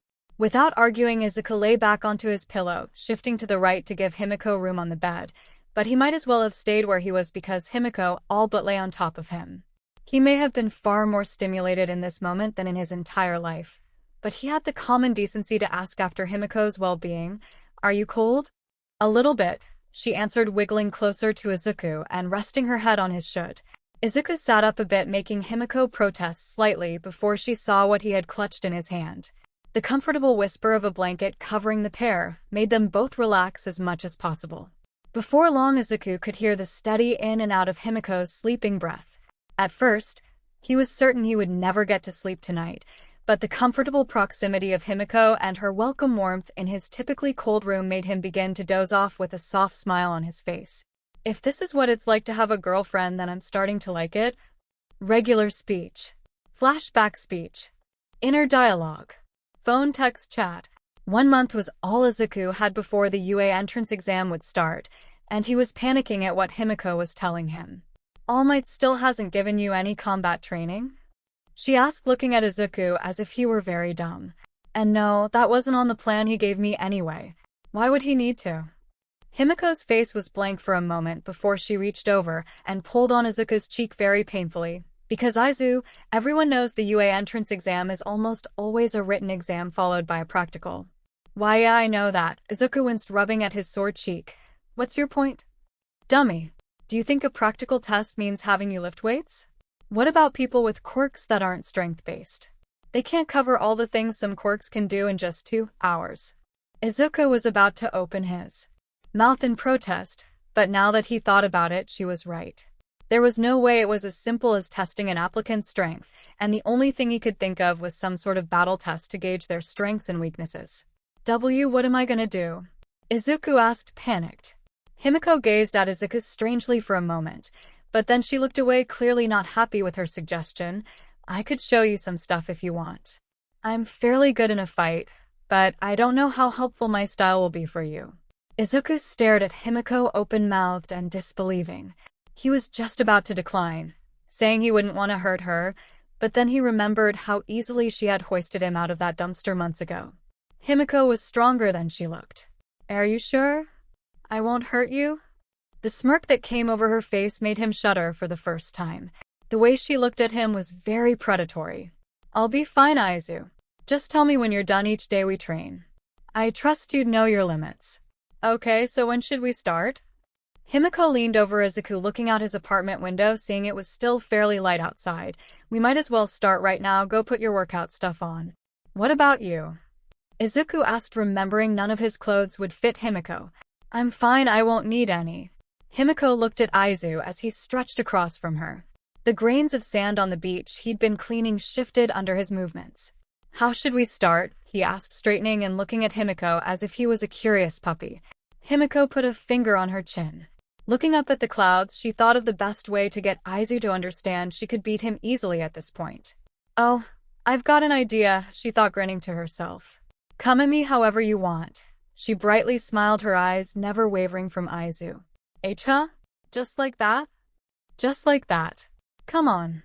Stalling for a moment and then deciding Himiko must know what she was doing, Izu ran as fast as he could at her.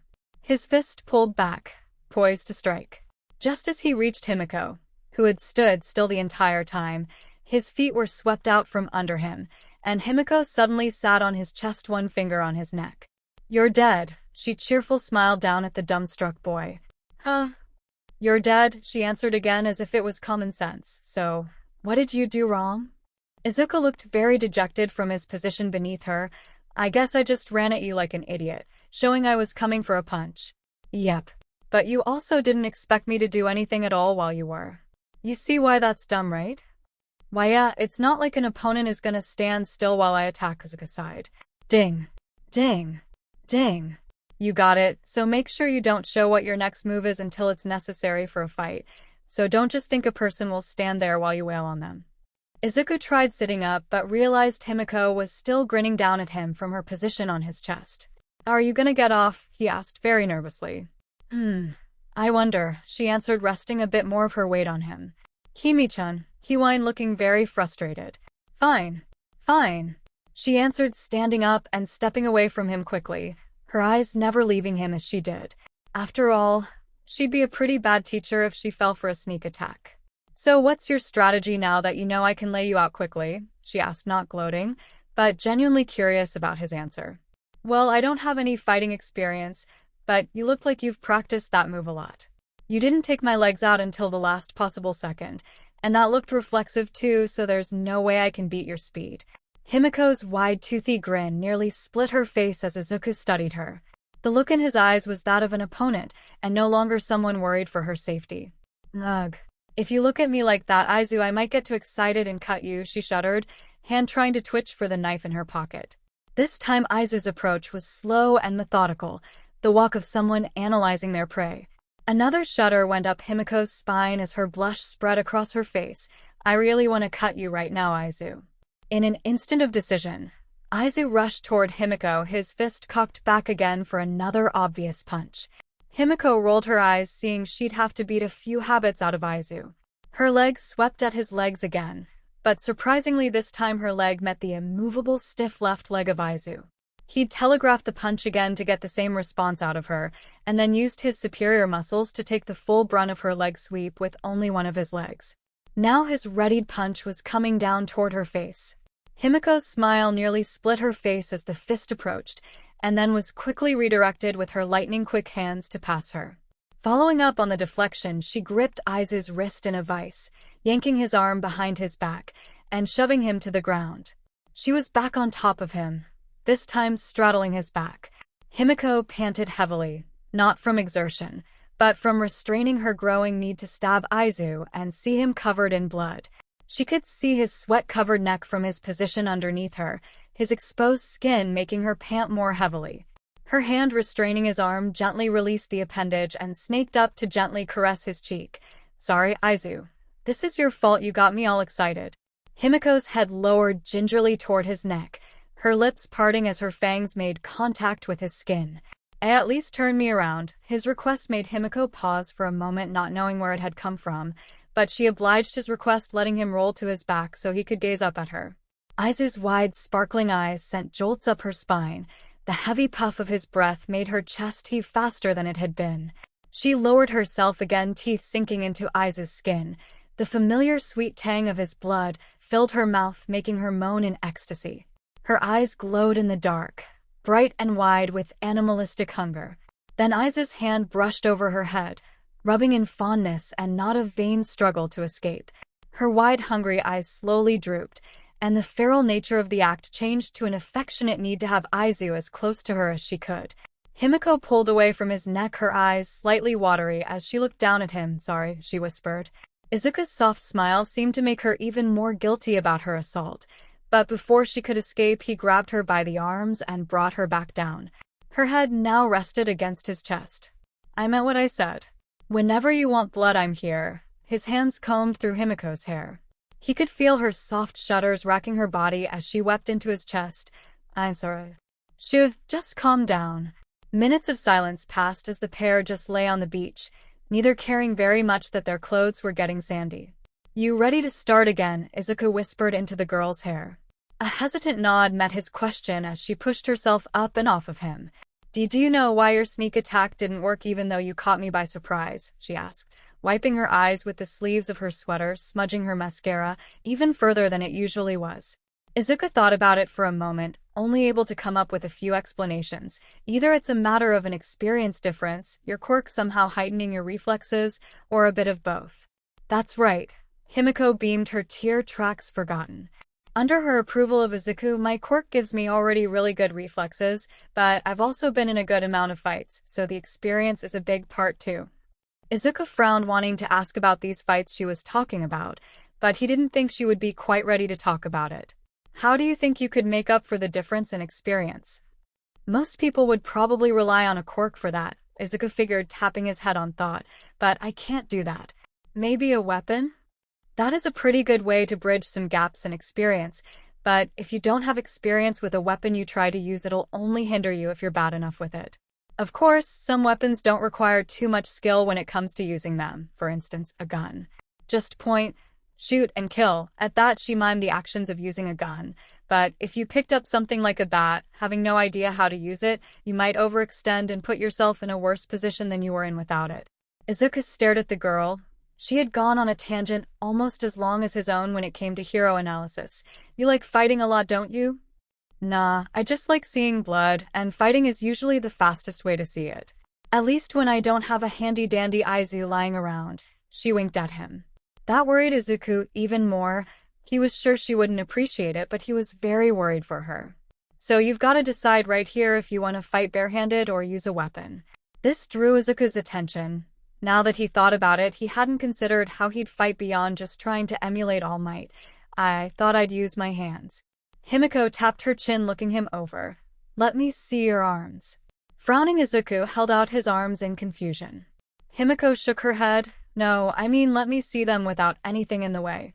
Blushing furiously, Izuku regretted his choice of clothing when he unzipped his track sweatshirt and there was nothing underneath. "Oh, Aizu, are you becoming an exhibitionist?" "See, cut it out and just being practical. If I had to change my undershirt too after exercising, I'd be doing a lot of laundry." Himiko's smile continued as she approached his naked torso. To Izuku's surprise, she didn't mess with him further, and she just ran her hands along his forearms, biceps, and shoulders. "You can put your jacket back on. You don't have to take off your pants for this, but I'm gonna feel your legs now," Himiko said, focusing so intently that the blush on his cheeks was minimal. Her hands followed the same questioning grip that she had run along his arms earlier, this time following his calves, thighs, and finally feeling his stomach. This time had been much worse on Izuku. She had been dangerously close to a very sensitive part of himself, and thankfully he'd been smart enough to wear compression shorts under his track pants. "That's what I thought," Himiko said, looking up at the sky with a finger resting on her chin in thought. What is it?" Izuku asked very nervously. "You're not built for punching," she said very matter-of-factly. Izuku's heart sank into his stomach. I can't fight? Did I say that, dummy?" "No, I said you're not built for punching.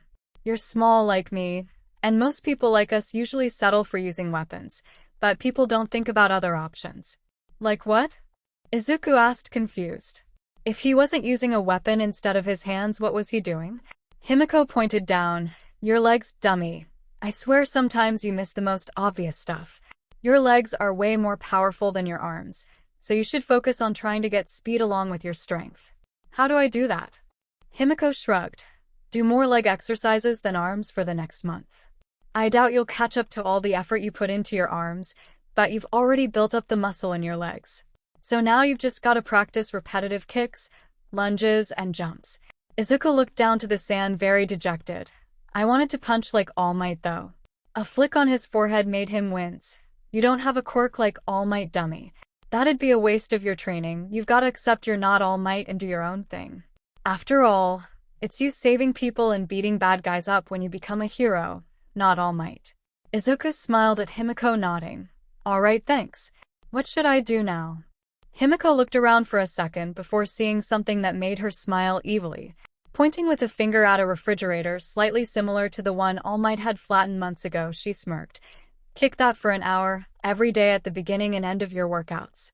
30 minutes before you start your workouts and 30 minutes after you finish. Don't forget to switch legs. Oh, and I'll know if you skip your kicks. Go ahead and start kicking it, and I'll show you the proper form once I see how you kick. Izuku was quickly regretting accepting Himiko's offer of help. Regular speech. Flashback speech. Inner dialogue. Phone text chat. This sucked. Izuku had been given no time to see his girlfriend, and that simple fact had made him very frustrated.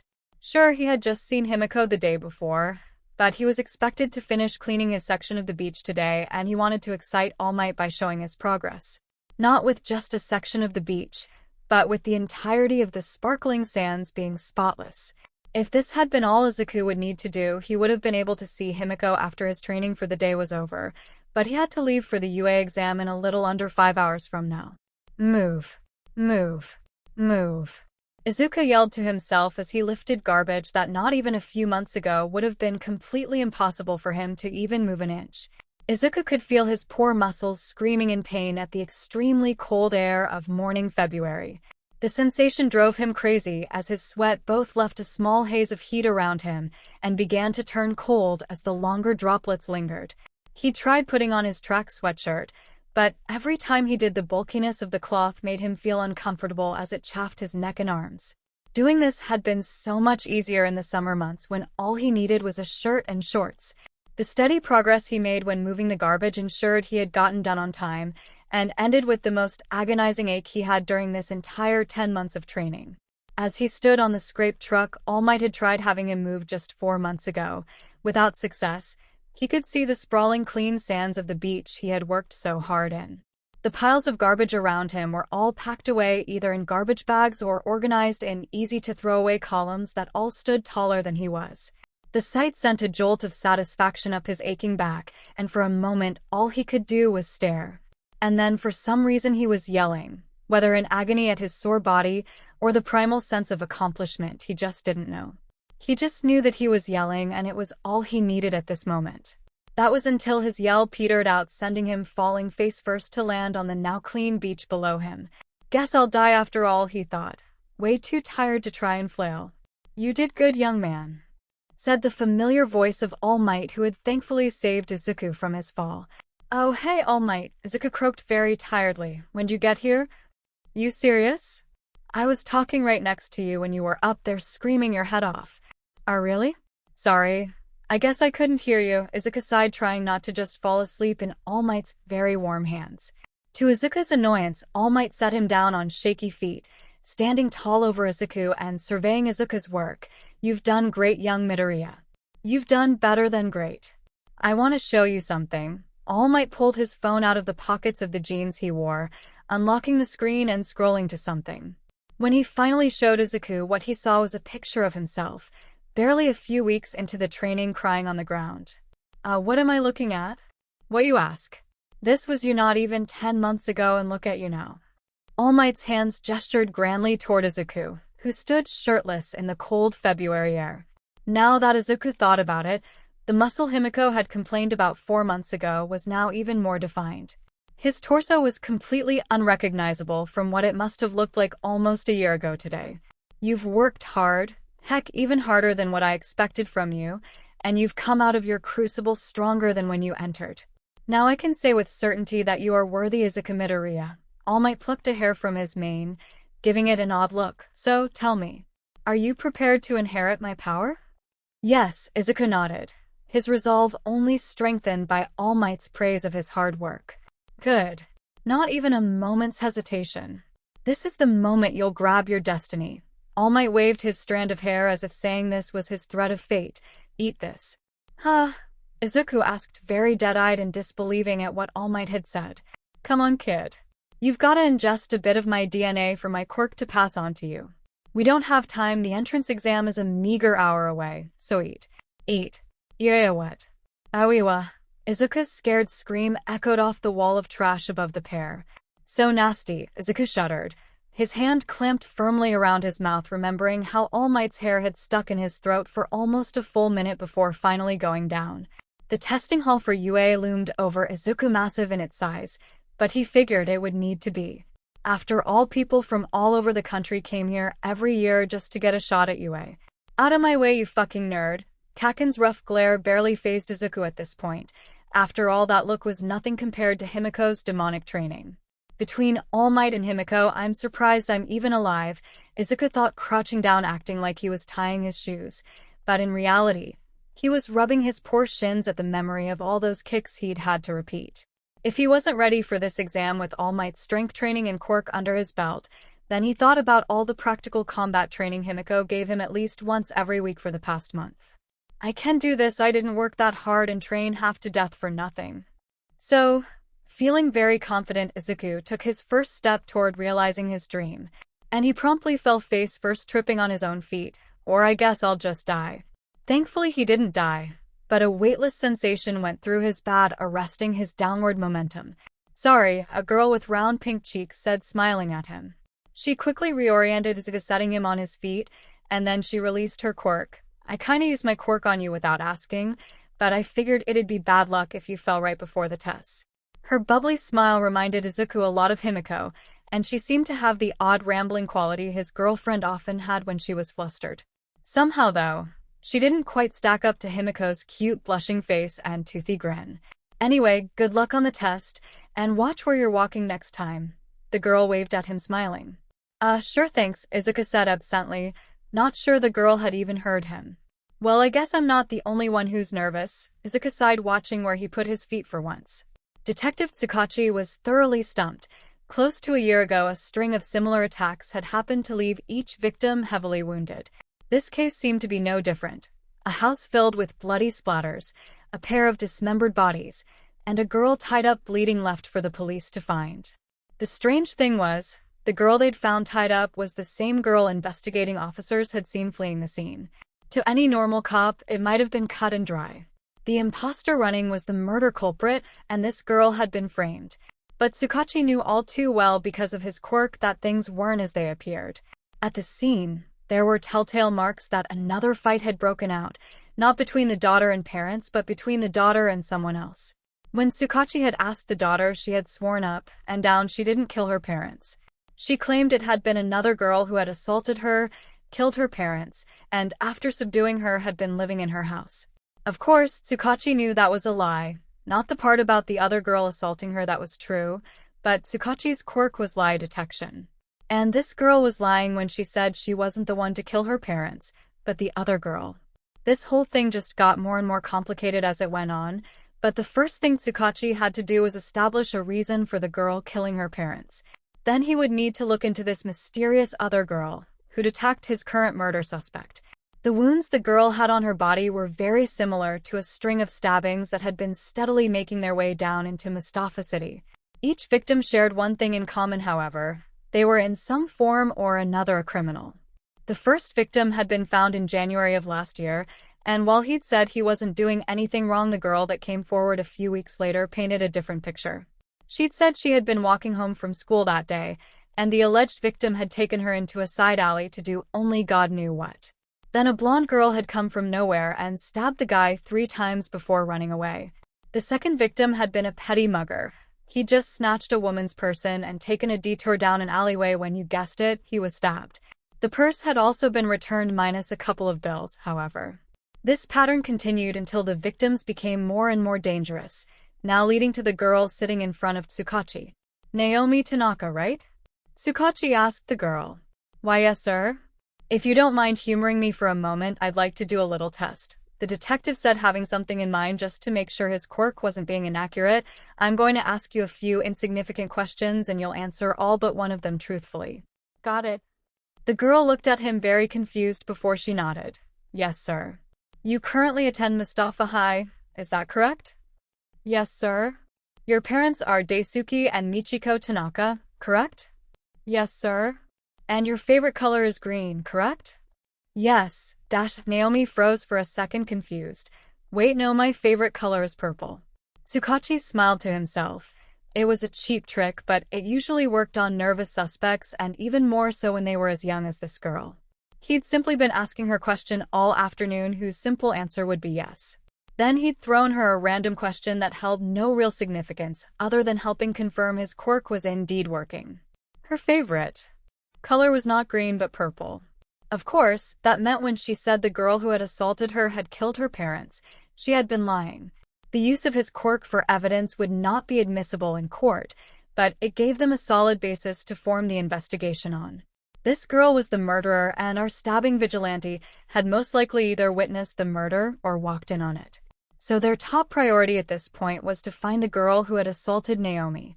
However, she had inadvertently given them a big clue about her identity. She had some sort of shape-shifting quirk because there was simply no way the girl fleeing the scene was Naomi Tanaka. That written exam wasn't too difficult, Izuku thought, smiling to himself as he stood in front of the practical exams test city A. Looking around, Izuku could see a few familiar faces in the crowd of kids in his testing group. For one, the very strict-looking boy with glasses was glaring in Izuku's direction, no doubt remembering Izuku from when he had called him out for his nervous muttering. The nice girl who'd stopped him from falling was also here. Izuku might have approached the girl if she didn't already look so clearly on edge herself. The entire assembly of kids looked extremely nervous though, and maybe I'm not the only person freaking out. Izuku slapped both of his cheeks, remembering what Himiko often told him. If you don't focus, you'll just make mistakes. So if you need a little encouragement, just remember the marks on your neck. The wink she had shot Izuku after saying that made him blush from head to toe. A gentle smile curved Izuku's lips as he ran his fingers over a bite mark on his shoulder that Himiko had left a few days ago. A loud buzzer sounded, signaling the start of the test. Most of the kids froze in their conversations with one another and looked around confused. Izuku just had eyes focused on the opening gate leading into the city. He could hear Present Mike yelling over the loudspeaker, "Hey, at least one of you has the right idea. There's no point in being a hero if you gotta wait for me to tell you to start kicking," but that made the other dumbstruck kids watching the small curly-haired boy's back, getting further away, snap out of their confusion and chase after Izuku. The first person to reach and pass him was the boy with glasses. Izuku could see his lips pressed into a thin line as he refused to make eye contact with Izuku.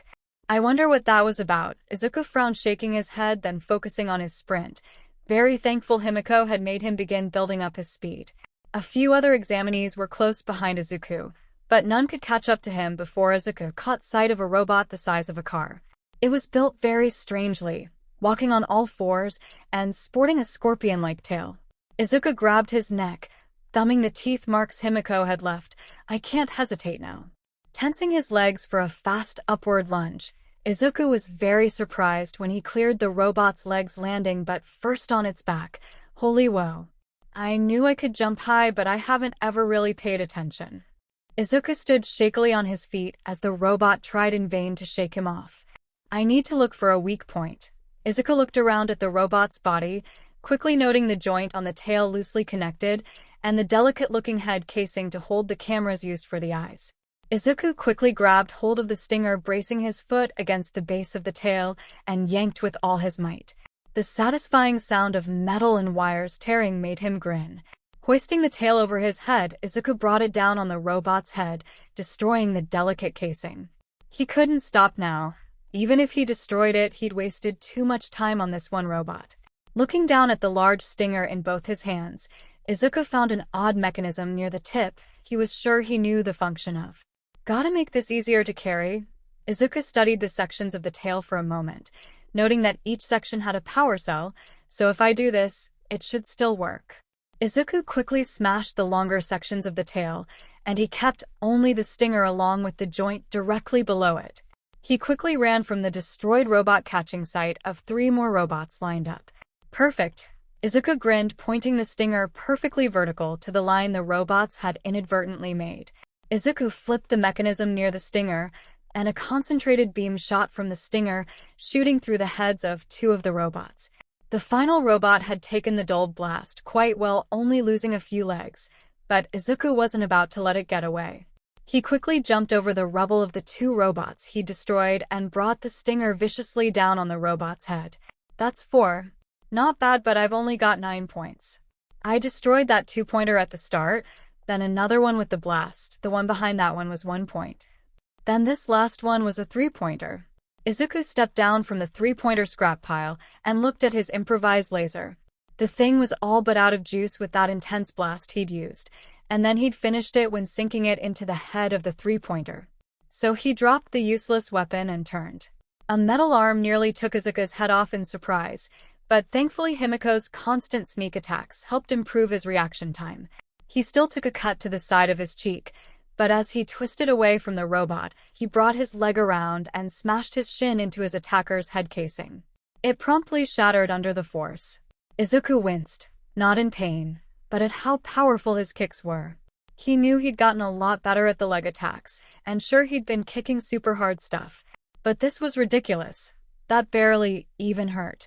Make that 10 points, he muttered looking at the one-pointer. But at this rate, I won't get many points. I need to find some way to destroy them faster. Maybe if I just focus on their heads, he thought. As he moved to attack the next robot, he could hear someone groaning nearby. Izuku stopped, looking around, all thoughts of points gone. A boy was on the ground nearby, one of the robots wailing on him, giving no mercy. Izuku's feral snarl was almost on par with Himiko's when he quickly ran toward the robot. He leapt into the air, kicking the robot's head clean off without hesitation. "You okay?" Izuku asked, holding a hand out to the boy, whose tired purple eyes met Izuku's. "Yeah, I'm good. Thanks for that. I knew this would be hard, but I didn't think the robots would just beat the crap out of us." "Why, yeah, one of them almost took my head off a second ago," Izuku said, pointing at his cut from the one-pointer as he hoisted the purple-haired boy to his feet. "I'm Izuku Midoriya." "Shinso Hitoshi. Listen, thanks for the help, but I'm gonna get back to it, alright?" Izuku stopped, realizing he'd forgotten the test altogether. "Alright, me too. I'll see you around, Hitoshi-san." The boys parted, and Shinso headed further into the city. Izuku, for his part, was thinking, "I've only got 11 points currently, so I'm gonna have to pick up the pace. But there are a lot more people around here. Now the points are gonna be way more scarce in this area." A loud rumbling filled the city near Izuku when he tried to head deeper as Shinso had. The large looming figure of the zero-pointer made Izuku shudder. "That thing is huge," Izuku thought, starting to run along with the other examinees. "Ow," a familiar voice said in the direction Izuku had turned away from. He turned, dread filling his stomach, knowing he'd regret it if he didn't turn to look. Sitting on the ground with her leg under a large chunk of concrete, Izuku recognized the same girl with round red cheeks. The enormous zero-pointer was steadily approaching her, and the grinding of its treads gave no illusion the girl would be fine if she fell beneath them. Looking down in fear, Izuku realized his stupid feet were moving again, running, not away from, but toward the girl and the giant robot. "Oh, come on," he yelled in fear at his stupid instincts. "What the hell am I doing?" The girl seemed to hear his shouting. Their eyes met for a moment before Izuku was past the girl and leaping with all his strength in one leg to propel him. Snap asterisk. "Shit!" Izuku gasped, feeling the utter pain that shot up his leg, making his brain go fuzzy. Even through the pain, Izuku could feel the cold wind on his face, and he could see he'd leapt so hard he had already reached the robot's head. Gotta get it just right. Winding his unbroken leg back, Izuku brought it forward like he was kicking a soccer ball. The force of his kick sent even more jolts of pain up his sides, making him gasp. The robot's head was all but obliterated at the force of his blow. The destruction didn't stop at the head, however. His wind-up had made a trail of wind that followed the initial blow of the attack that slammed into the robot, impacting it a second time and sending it flying into the distance of the sprawling test city. "Huh?" Izuku asked, no one in particular, very confused. He'd just meant to destroy the thing, but he'd punted it like a soccer ball. Before he could stare in even more open shock, he felt the whoosh of air slamming into his body as he fell several stories. Iriwa. This fall was very different from his attempt at taking his life almost 10 months ago. This time he was extremely scared of the impact that would definitely end his life. Wait, All Might lands all the time without breaking any of his bones. Idiot. All Might doesn't have already broken legs when he tries to land. But if I use the wind force from a punch, I can stop my momentum. But do I use 1 or 2 arms for that?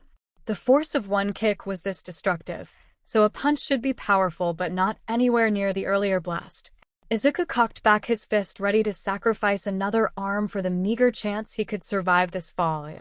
Just as he could feel his arms tense up, a soft-handed slap slammed into the side of his face, arresting his momentum and sending him flying sideways. The familiar weightless sensation of the hurt girl's quirk made Izuku feel dizzy, but it seemed to be worse on her. And release. She sighed, seeming very relieved, and then she promptly vomited all over the ground in front of her. Izuku felt awful. His legs were bent at odd angles, and he could feel them beginning to swell. Ow, that hurts. He went sitting up on his but trying but not wanting to touch his legs. As he poked at his right leg, an intense pain shot up his entire body. Yep, they're broken. The test. Izuku glanced around himself, scrambling to find something, when his frantic hands closed around a baseball-sized rock. Perfect. He gazed around, setting his eyes on another robot that hadn't been destroyed, but just as he was winding up to send the stone through the robot's head, the exam buzzer sounded. Oh. Heads up, everyone, looks like time is up and the exam is officially over. Present, Mike yelled through the loudspeaker. Izuku fell back, dropping the stone to his side, letting his hands fall to his sides. I only got 11 points. Izuku sighed, very dejected. No point dwelling on it, though. A very large crowd gathered around him, and the girl who had saved him. Are you all right? Izuku asked, sitting up from his painful position. Me. Your legs are broken. She screamed at him before the loud jarring of her voice made her retch again. Hey, calm down, Izuku said very worriedly. What's all this racket? Came a very wizened voice to Izuku's right.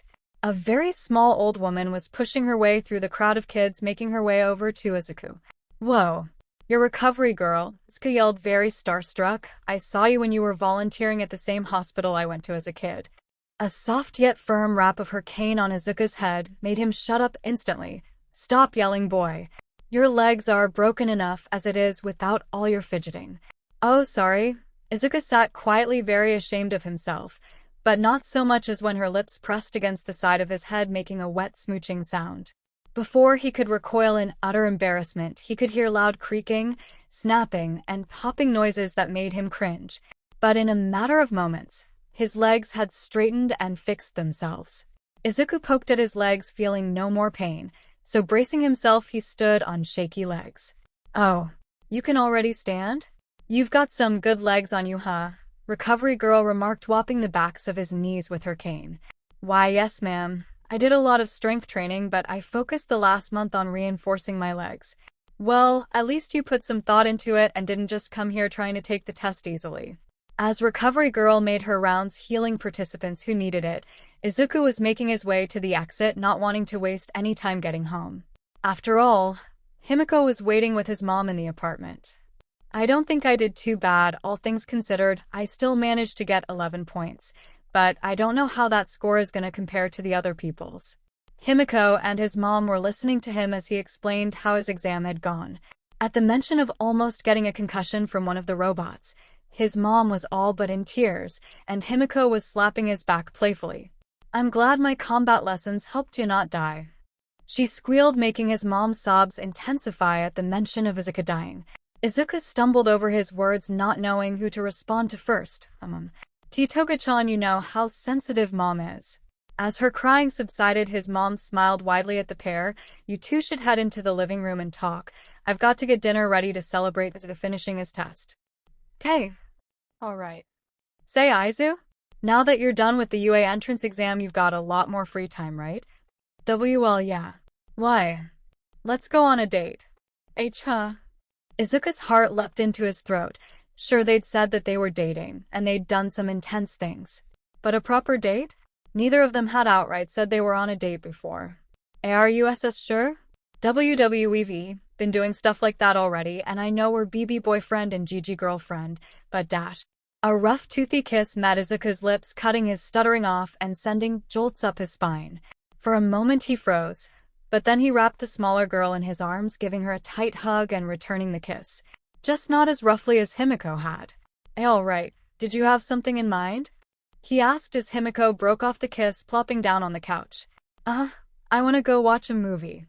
The grin that spread across her face made Izuku blush as he sat beside her. That's a pretty normal date idea. What did you want to watch? Her smile widened, making Izuku very worried. A horror movie, of course. Izuku just knew he'd probably be shaking by the end of that date. He was no good with horror. Heck, even the slightest surprise made him jump several feet. But it was what Himiko wanted, so he'd given after. Or maybe they'd have a lot of fun. Okay, just let me know when we'll go. Okay. Himiko cheered, falling sideways to lay across Izuku's lap. Izuku smiled, resting his hand on her head, just running his fingers through her blonde locks.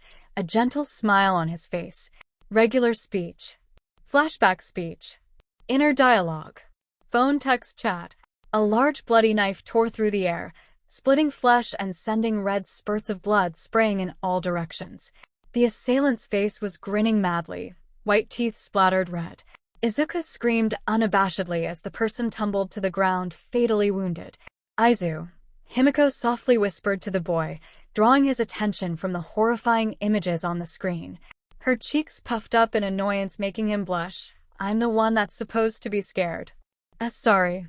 I'm terrible with this kind of stuff, he admitted, blushing and rubbing the back of his head. 𝗵𝗃's large grin widened as she leaned into Izuku, wrapping her arms around one of his and pulling him closer. It's fine. As long as I get to cuddle with you, I'm fine. Izuku looked down at the girl in mortification. You do that all the time anyway. Yep. That's why I'm always smiling. To punctuate that, 𝗵𝗃 bared her teeth with half-lidded eyes and a full blush. Izuku smiled down at the girl, blushing in his way. While 𝗵𝗃 almost always had a blush on her face, it oddly wasn't one of embarrassment, like most of Izuku's. But he just couldn't figure out what kind of blush it was. Not that it mattered, he had just never given much thought to one of the features that made her so cute. Hey Izu, her low whisper right next to his ear made Izuku's spine tingle. Wanna make out a little? Izuku, for his part, looked at 𝗵𝗃 very quickly, only now noticing they had taken the very back row seats, and not a single person was within at least 5 rows of them. No wonder the sly girl had chosen to sit so far back, despite wanting to see the movie. What? He half-shouted, half-whispered back. Come on, Izu. She whined, getting very close and raising the armrest between them so she could spill into his lap. Seeing all this fake blood is making me all hot and bothered for the real thing. I did say she could have any whenever she wanted. Izuku grimaced, not realizing his own words would bite him in the butt so badly now. Izuku looked down at his feet, averting his gaze from 𝗵𝗃's before nodding. Okay, but don't you get too out of hand. Alrighty. The girl chirped, leaning her head towards Izuku's neck without hesitation. When he expected her to sink her teeth in, the sharp sensation never came, and instead, a wet, feathery sensation met his senses. She was licking him.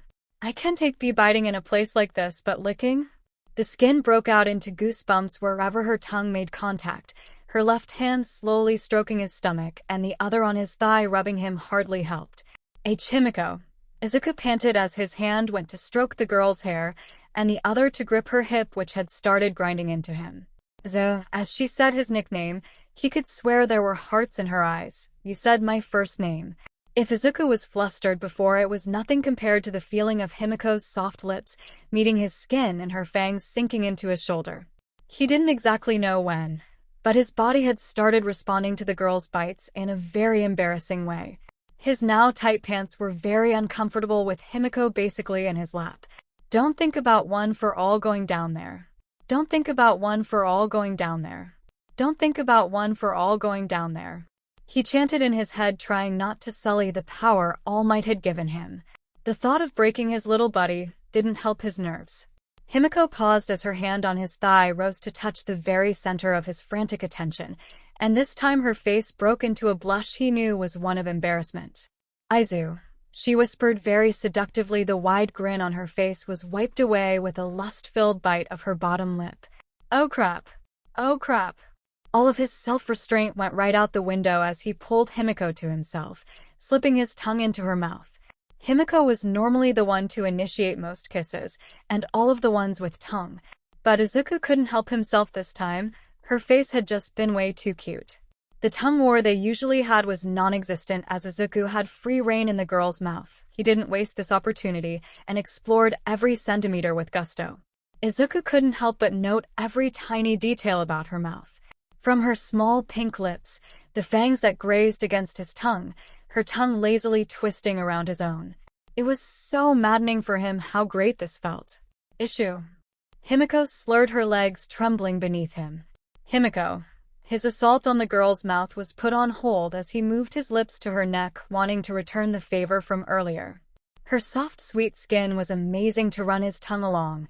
The goosebumps he'd had when being licked himself rose on her flesh. While he wouldn't normally do this, he knew it drove 𝗵𝗃 crazy, so gently, he sank his teeth into the girl's neck, biting only half as hard as she normally did. This elicited a low moan from the girl that she muffled with her sweater. Izu. I'm 𝗔𝗂𝐵𝗄𝐻. Her frantic wiggling against his crotch grew in rhythm before it stopped altogether, her legs wrapping painfully around one of his own. He could feel a small wet spot forming on his leg as she shuddered. As her shaking subsided, Izuku slowly released her neck, kissing the tender spot, making her give one last jolt. Her legs slowly released their death grip on his, and her eyes were very watery with a small smile on her face. The quiet, emotional way she had said his name was amazing, and so was the gentle kiss she gave him in return. As his hormones died down and the situation had passed, he realized with a very red face what he'd just done to Himiko. "I am so sorry, are you okay?" He fretted over the girl, hovering his hands over her face, not quite making contact. The hazy-eyed pout she gave him made his worries evaporate. "It's fine. I felt really good just now." "Have you ever done that before?" "No. Of course not." The soft purr she gave made his spine stiffen. "Good. I've never done that either. I kinda wanna do it to you," she whispered into his ear, almost making his brain explode. Her hand that had been resting on his stomach now made its way down to the hem of his pants, brushing beneath the line of his boxers. "And maybe we shouldn't do this here," Izuku gasped, squirming in his seat and looking around very nervously. The little giggle she gave Izuku gave him pause at its evil nature. "You didn't exactly stop when you were making me stain my panties, Izu, and you told me not to get out of hand," she said, giggling at that last part. A small squeak escaped his lips, and a head-to-toe blush broke out as her hand sped down to his member. Her delicate fingers wrapped firmly around his shaft, slowly stroking it up and down. Himiko showed Izuku no mercy as her lips started assaulting his neck with frantic kisses and bites that made him jump. Meanwhile, her hand continued slowly stroking him. Up and down, up and down. "Himiko," he breathed out, panting, his hips involuntarily raising to meet the girl's strokes. She whispered in his ear, nibbling on the lobe. Her gentle stroking began to quicken to meet his thrusts. "Looks like all that endurance training paid off, Izu." She smiled at him through his blurry, lust-filled vision. "But I think this'll get you like it did me." Izuku was finding it very hard to understand what she meant up until her teeth sank into his shoulder, far harder than his own had into hers. The resulting sensation of her sucking blood made him shudder, his legs going weak and no longer able to move. "I am gonna." Himiko released his shoulder, picking up the pace and moving close to his ear. "Let it all out, Izu," she whispered very huskily. Izuku half sighed, half grunted as he released all of his pent-up lust into Himiko's hand, which had covered the head of his penis, catching everything. As his climax came and went, he could only pant, eyes drooping as Himiko stared him in the eyes. Her hand slowly retracted from his pants, making him blush at the sticky deposits that had come with it. And then she did something that made his eyes widen and his breath pick up again. She slowly and methodically began cleaning off her hand with her tongue. "Himiko, don't do that," he whispered, extremely red in the face, but not tearing his gaze away. As she gazed into Izuku's eyes, not stopping, she finally showed him her palm, clean of his fluids. And then she opened her mouth, pulling her cheek back with a finger, showing her tongue was clean. Her fangs gleamed in the red light of the movie playing, now long forgotten by the pair. Himiko. Why did you dash? Himiko's toothy grin was colored by her blush. "I wanted to taste you more.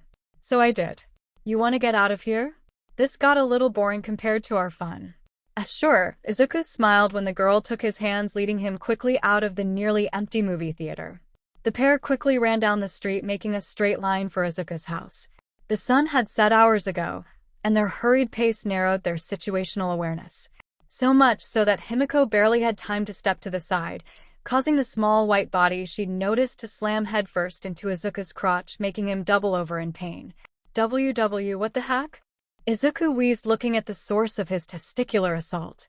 What he found made his heart stop. A small girl with a single small horn and white, unkempt hair looked up at Izuku with fear, so intense he nearly mistook her for a frightened animal. A copious amount of bandages covered her arms and legs. Her only clothing was a ragged and dirty dress that may have once been white. "Are you okay?" Izuku asked her, all traces of his stutter gone and his natural protectiveness kicking in. The girl shook her head, frantically crushing her head against Izuku's chest, wiping her tear-streaked face into his shirt. If it had been any other time of day, Izuku might have thought the girl had just been separated from her parents, but it was way too late in the day for a girl to be out on her own.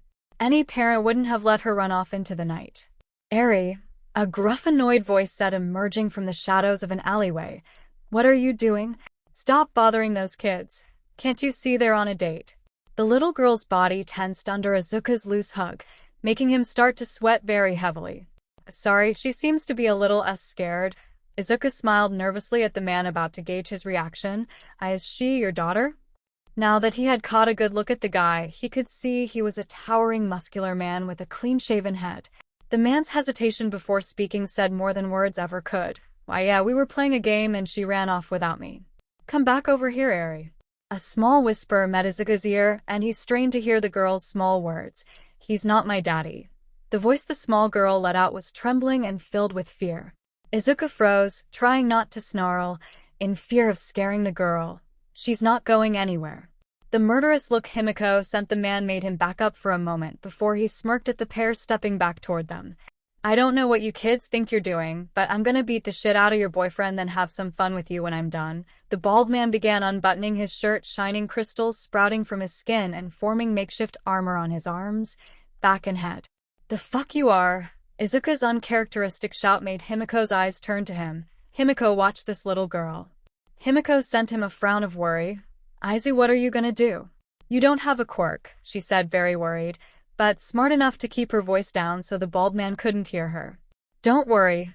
This guy doesn't stand a chance against me. Just make sure she's alright." Izuku looked at the little girl, giving her a soft smile that made her shaking stop, and her eyes start to sparkle with wonder. "You got a real set of balls on you, kid. Makes sense though, you don't want to look like a bitch in front of your girl. But I'm gonna tell you now, kid. You ain't gonna leave even a scratch on me." Izuku suppressed the urge to run at this guy and kick him full force with One for All. He wouldn't be any use to Himiko and the girl if he was down a leg though. He didn't even know if a full shot of All Might's quirk could KO this guy. Wait, that's it. All Might. As Izuku approached the villain, he turned slightly to the side to reach into his back pocket unnoticed. As he unlocked his phone, he quickly tapped the screen where he hoped the contact list was. If his memory served him, well then he needed to press there. A light ringing met his ears before he stuffed the phone back into his pocket. "I've got to do something in the meantime though. But I can't just put all my power in one arm or leg again, that would just shatter it, and then I'd be down a limb." "Wait, one limb? What if I send One for All into all my limbs? Not just for an instant. But what if I kept up the wattage? I've got to visualize the egg cooking in the microwave and not bursting." As the power of One for All flooded his limbs, he could feel his muscles trying to unravel every time he barely flexed even a little bit. Less power. His vibrating muscles began to settle, tense as steel cords, but no longer in danger of snapping. "Got it. Now I just gotta hold this and I should be alright." "What's the matter, kid? Gonna piss yourself? You're shaking like a leaf over there," the man goaded, smirking at Izuku. "I don't blame ya. I'm about to turn you into a red paste and fuck your girlfriend over there." The intense glare Izuku sent the man unsettled him. The energy running through Izuku's body made his green eyes glow with power in the darkness of the night. "I'm not shaking because I'm scared. I'm shaking because I'm brimming with power and about to cave your face in," Izuku snarled, stepping one foot forward and then tensing in preparation. "I'm gonna be fast. I've got to account for that, otherwise I'll overshoot him and lose my element of surprise." Izuku's taut leg muscles sprang him forward, rocketing at a pace no one but him had expected. As he approached the stunned man, he quickly made note of how his crystals couldn't completely cover his face either, because they couldn't, or because he wouldn't be able to see if they did. Shrugging, Izuku didn't care. Either way, it made a perfect target all the same. "Smash!" Izuku yelled, sending a sideways kick to the side of the man's head, making his feet leave the ground, sending him face first into the wall beside him. Izuku quickly retreated to Himiko and the little girl's side, eyes never leaving where he had sent the villain flying. A powerful but soft set of hands gripped the sides of Izuku's face, yanking him to look into Himiko's eyes. "What was that, Izu? I thought you didn't have a quirk." His girlfriend's tone sent shivers down his spine at the ire it held. I have a good explanation." The intense stare she gave him held no space for lies. "You betters." He nodded at the girl, pulling his phone from his pocket, the call having since disconnected. All Might had tried over a dozen times to contact Izuku again, but he couldn't answer while kicking the villain through a wall. Now Izuku sent All Might their GPS location, hoping he could arrive soon. The fuck was that, kid? Izuku froze, hearing the villain shifting rubble underfoot, exiting the hole he'd been sent through, and spitting out a couple of bloody lumps. You got some power. Even broke a couple teeth. Crap, that didn't knock him out? Don't worry, this next one will put you out for sure, Izuku yelled, dashing back toward the man, but he didn't have the element of surprise this time, and the man quickly grew crystals along his arms, swinging the sword-like appendage at Izuku. A quick backflip helped Izuku avoid the deadly arc of the weapon, making him pant, veins pumping full of adrenaline. I've got to get in close again, but that's easier said than done. That sword arm of his is gonna keep me at a distance. Thinking logically though, this isn't a situation to win necessarily, but to hold him off long enough for All Might to get here? A determined smile came to Izuku's face, making the villain grind his teeth in annoyance. The fuck are you smirking about, asshole? Nothing really. Just the thought of how funny you'll look knocked out in a smoking crater here in a few seconds. That seemed to piss the guy off because he quickly threw all caution to the wind, charging Izuku and enlarging his sword into a massive crystal fist. I'm gonna flatten you, you little shit. Izuku waited until the last possible moment when the fist was just overhead, and then he sprang to the side, letting it impact the ground with incredible force. As the villain started to lift the appendage from the ground, Izuku rushed at him, intending to send the villain through another wall. Aizu, jump back. Himiko yelled, warning him of something. Izuku wasted no time jumping backward, but even despite his instant response, a single spike of crystal pierced his shoulder, sending a lance of pain through his arm. Gotcha, you little shit. All your jumping around and yapping have really started pissing me off, so I hope it fucking hurts. Izuku's backward leap had brought him very close to Himiko and the girl she had been protecting. Are you okay, Aizu? Himiko asked, very worried, making Izuku sigh happily. At least she's not completely pissed at me. I think I'm gonna kill you now, kid. The villain gloated, trudging toward Izuku, readying another attack. This time he seemed to be winding up for something powerful. Jumping into the air, the man's shoes burst open as crystal propelled him up into the air, so that he could angle himself to come crashing down on Izuku with a large fist 5 sizes larger than the last. This is bad. I'm going to have to sacrifice an arm to blow him away. Izuku thought, power flaring in his right arm, the sheer force of his muscles flexing, ripping the sleeve of his hoodie. Manchester Smush, yelled the familiar voice of All Might as he let a hard downward blow slam into the back of the villain's skull, sending him into unconsciousness at the bottom of a crater. Izuku let the crackling energy of One for All dissipate from his muscles so that he didn't feel like his entire body was screaming at him anymore. Thanks so much for coming, All Might. Izuku sighed happily, stumbling back, about to fall into a dead faint. A warm pair of small hands wrapped around Izuku's stomach, gently lowering him to lay his head on her lap. I've got you, Aizu, Himiko whispered. Young Toga, is he quite all right? Izuku could feel his girlfriend nod from above him. I think so, he's just exhausted from using his quirk. Sorry I didn't tell you, he croaked, feeling his neck muscles pulse from the strain they had been under. A single droplet landed on Izuku's face, causing him to flinch in wonder. Himiko was crying. He'd only seen this sight once, and they had been very young back then. Why didn't you tell me? Didn't you trust me? She asked, sobbing, her fangs biting so hard into her bottom lip she had drawn blood. Reaching an aching hand up to wipe the tears from her face, Izuku shook his head, crying with her. I'm so sorry, Himiko. I wanted to tell you, but I had to keep my promise with All Might. He's telling the truth, I'm afraid. All Might sighed, walking over to the couple as they cried their eyes out to one another. I swore him to secrecy. Even his mother doesn't know about it. What? Why? Why did you make him keep his quirk a secret? All Might's gaze met with Izuku's, the boy trying to convey his emotions so that All Might understood. Thankfully, the pro-hero had seemed to understand, nodding to his successor. I trust your judgment, my boy. I'll give you some time while I call my friend in the police force to come by and see about that girl. Izuku jolted for a moment, remembering why the fight had started to even begin with. He looked for the girl, quickly seeing that she was buried face first into his shirt as he lay against Himiko. He ran a soft hand through the girl's long white hair, smiling. Where should I start? Izuku asked softly, gazing at his crying girlfriend. Just start from the beginning. Himiko sighed, gripping his shirt as if scared he would vanish. And so he did. Izuku reminded her how after the sludge villain's attack, he had been visited by All Might. But instead of him simply offering to train Izuku, he had told him he could inherit All Might's quirk. Then about the subsequent need for his strength training so that his body wouldn't just explode from the uncontrollable force when he took in the quirk. And then how All Might had warned him against the danger of announcing to the world a quirk like One for All could be passed on. If it's so dangerous to tell people, why didn't you just lie, dummy? 𝗵𝗃 asked, looking at him incredulously. You could have just said All Might's training had been to draw out your quirk that you'd suppressed your whole life or something. I don't want to lie to you, 𝗵𝗃, Izuku said, tears rising to his eyes. You're really important to me, and I don't want you to ever leave. Her quavering lips and sparkling eyes made Izuku's breath catch in his throat. You dummy, she cried, bending down to kiss the boy, tears rolling down her cheeks, only to spill over Izuku's as well.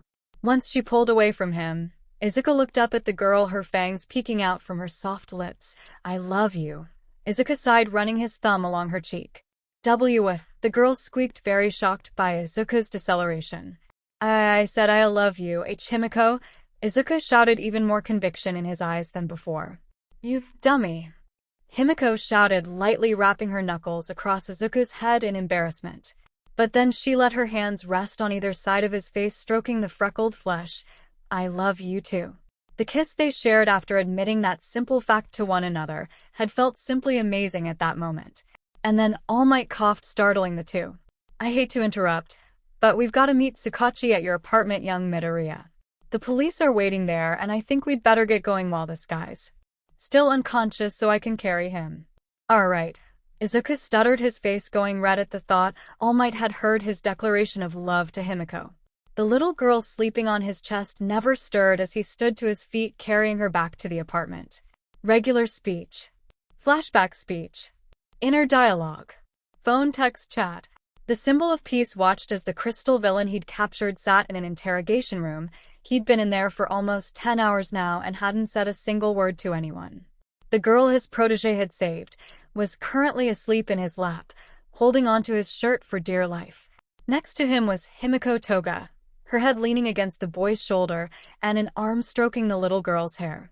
If he was being honest, All Might thought the pair was moving a bit too quickly to be admitting love to one another. But on the other hand, it had been damn near 4 months since young Midoriya had told him he was dating the girl.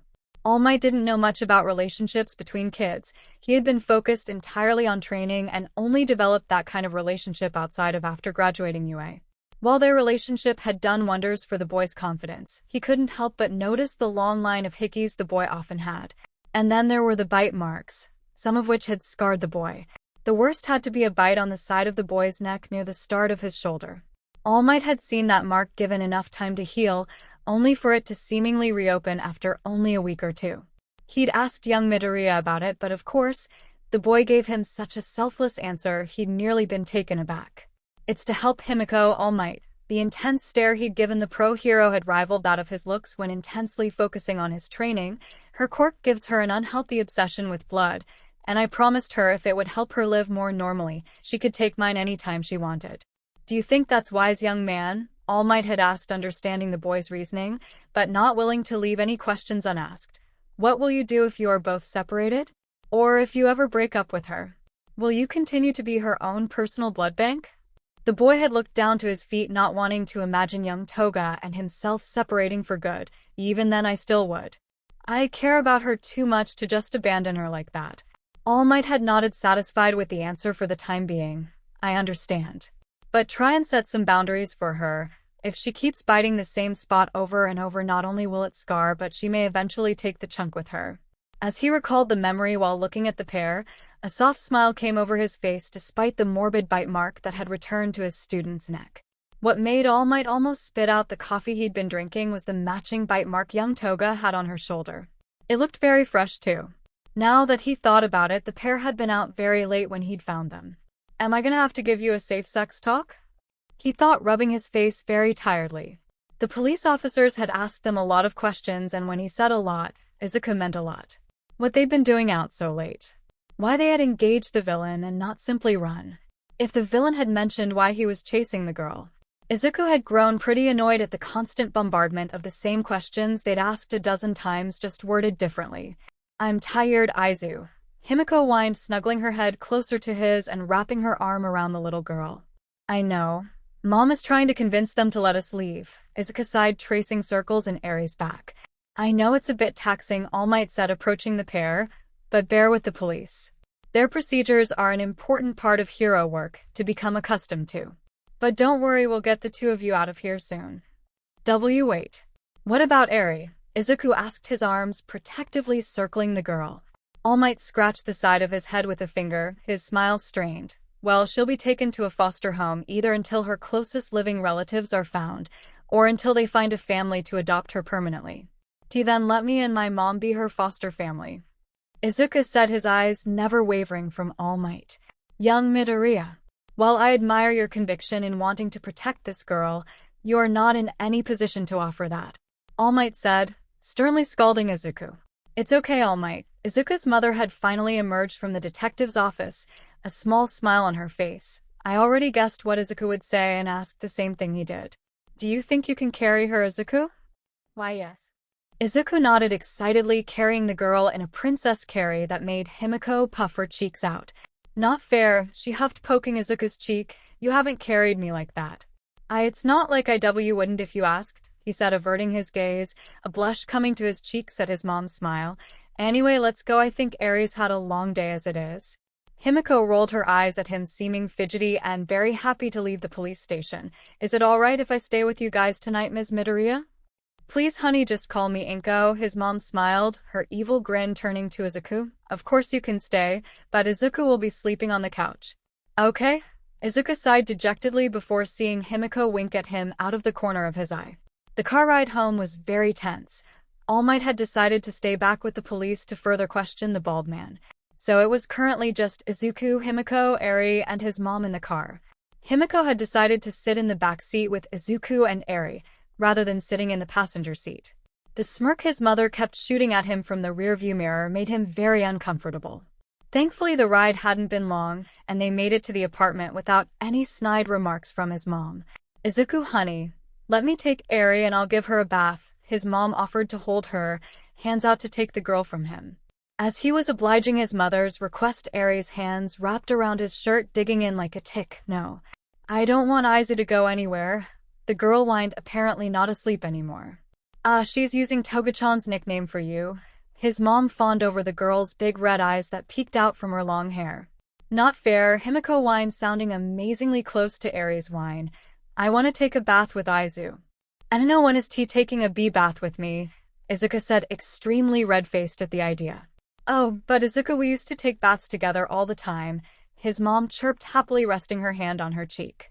That was when I was a little kid, Izuku protested very loudly. Fine, I'll bath Eri, but you guys better drop this. Although, I might need your help, Mom. So Himiko-chan, you can wait in my room if you want. Nah, I'll go with you guys to give Eri a bath. Izuku assumed he'd need to get wet even if he wasn't taking the bath, so he left Eri with Himiko for a moment. She seemed to be relaxed around his girlfriend, so he trusted her with the girl while he went to put on some old swim trunks. Alright, you ready for a bath, Eri? Izuku asked the little girl as he drew some bath water and added bubbles to the warm water. I guess, she mumbled. Izuku set to work unwrapping the bandages around her arms and legs, pausing in horror at the awful number of needle marks and scars she had. The little girl noticed his staring and she tried to cover up her marks in embarrassment. Hey, it's alright. Izuku looked at Himiko and his mom for a moment before blushing furiously and leaning down to the little girl. Here, look. Izuku pulled back the neck of his shirt, showing the little girl the fresh bite mark on his shoulder, and then a few on his arms which had begun to heal. Eri's wide red eyes studied the marks. Her fingers twitched toward the one on his neck gingerly. Does it hurt? She asked quietly. Izuku looked up at Himiko, blushing. And oh, it actually felt kind of good.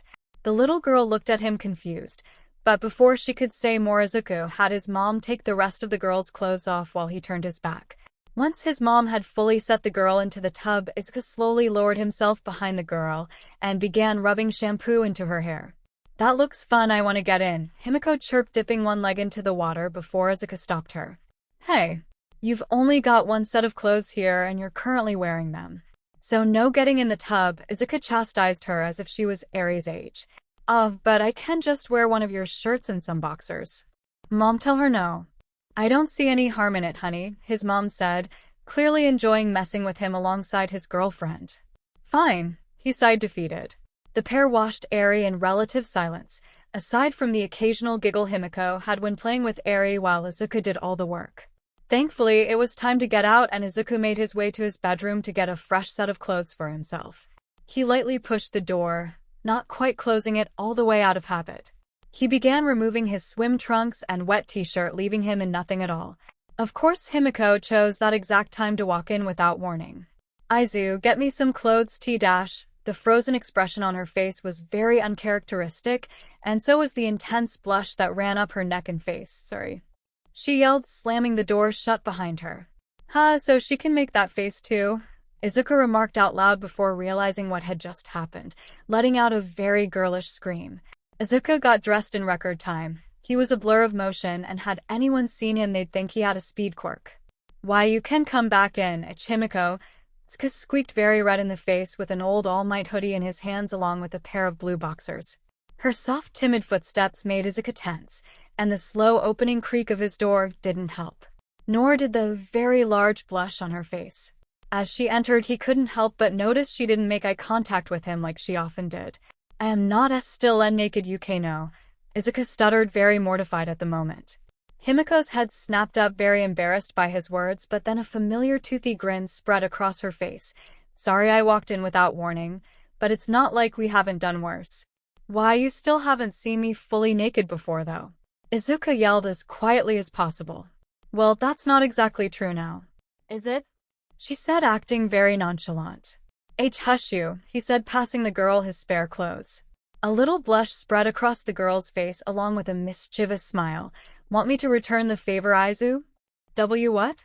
"Why, you pervert, there's a little girl, not even a room over from us," Izuku furiously whispered. "Oddly enough, that didn't sound like a no," she said, slipping her now wet sweater off, along with her skirt. The way that she began slowly unbuttoning her wet shirt made his blood boil with longing. "I'll get Eri, so you can get dressed." Izuku panicked, turning from the girl before he got carried away again like he had in the movie theater. As he turned, a soft hand gripped his, their fingers slowly twining around one another. 𝗵𝐿 pressed her bare chest against his back. Her soft chest easily felt through his shirt. "I really am sorry, Izu," she whispered. It's alright, I should have shut the door properly," Izuku sighed, shutting his eyes tightly and turning around to hug the girl. "So please put some clothes on, or it'll get out of hand like at the movie theater." "Oh, alright," 𝗵𝐿 huffed, letting Izuku go from the hug and slipping the shirt and boxers on while his eyes were still closed. "You can open your eyes, spoil sport." Thankfully, the girl was wearing clothes, and oddly enough, she looked very pretty dressed in his oversized hoodie. Izuku patted the top of her head affectionately. "You're really pretty, 𝗵𝐿-chan." Dummy," she huffed, giving his arm on her head a light bite. "I think Eri's ready for bed, you too," said Izuku's mom as she entered the room, seeing the teens engaging in light PDA. "So, who is she sleeping with?" Izuku and 𝗵𝐿 just shrugged at one another, both crouching down to her level. Now that they could both get a look at her, Izuku had to admit she was a cute little girl. Her previously ghoulish skin was now a clean white, and the dirty tangle of hair on her head had been brushed as smooth as it would get. Her tear-streaked eyes were now clear and heavy with drowsiness. "Who do you want to go to bed with, Eri-chan?" Izuku asked with a light smile. "I don't know. Both?" she asked, looking up at the pair with big sleepy eyes. I don't think Mom will let us." "Sorry, Eri-chan." Izuku apologized, looking to his mom for confirmation he was correct, but surprisingly she didn't refuse Eri's request. "Oh, alright.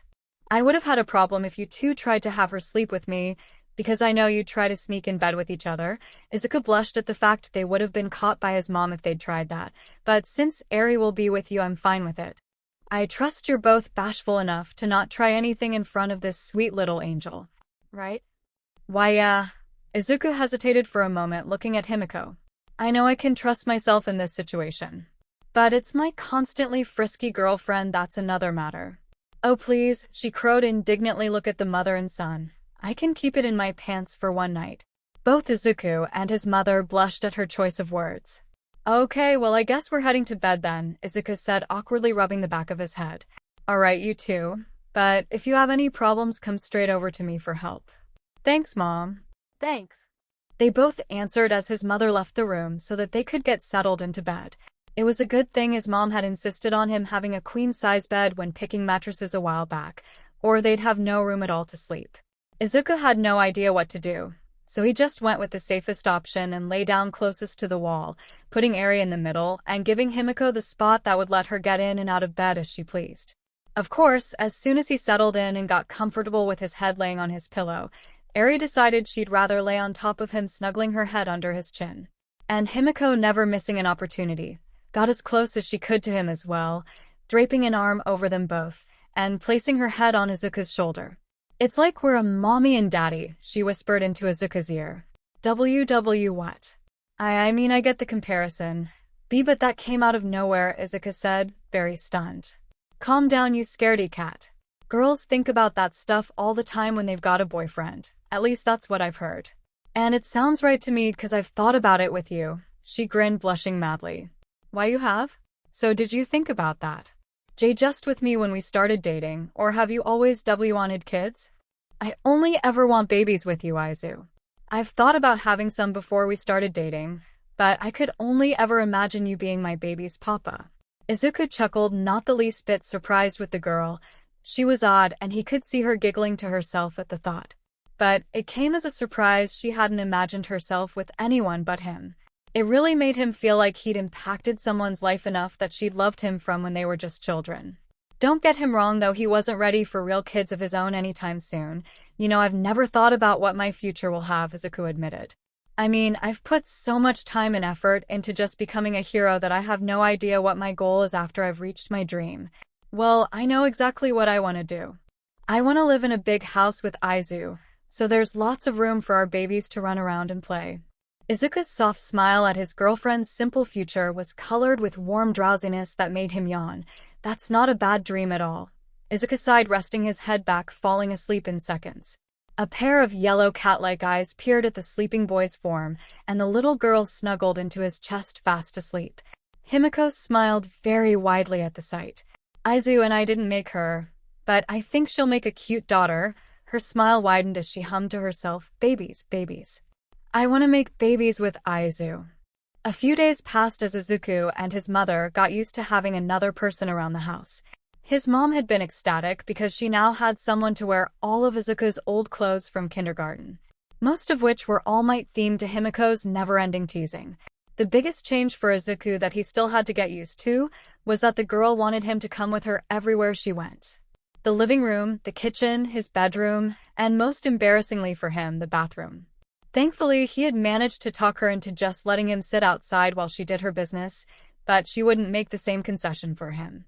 She had tried to accompany him when he went to the bathroom several times before he told the girl she would have to wait with his mom outside the bathroom while he used it himself.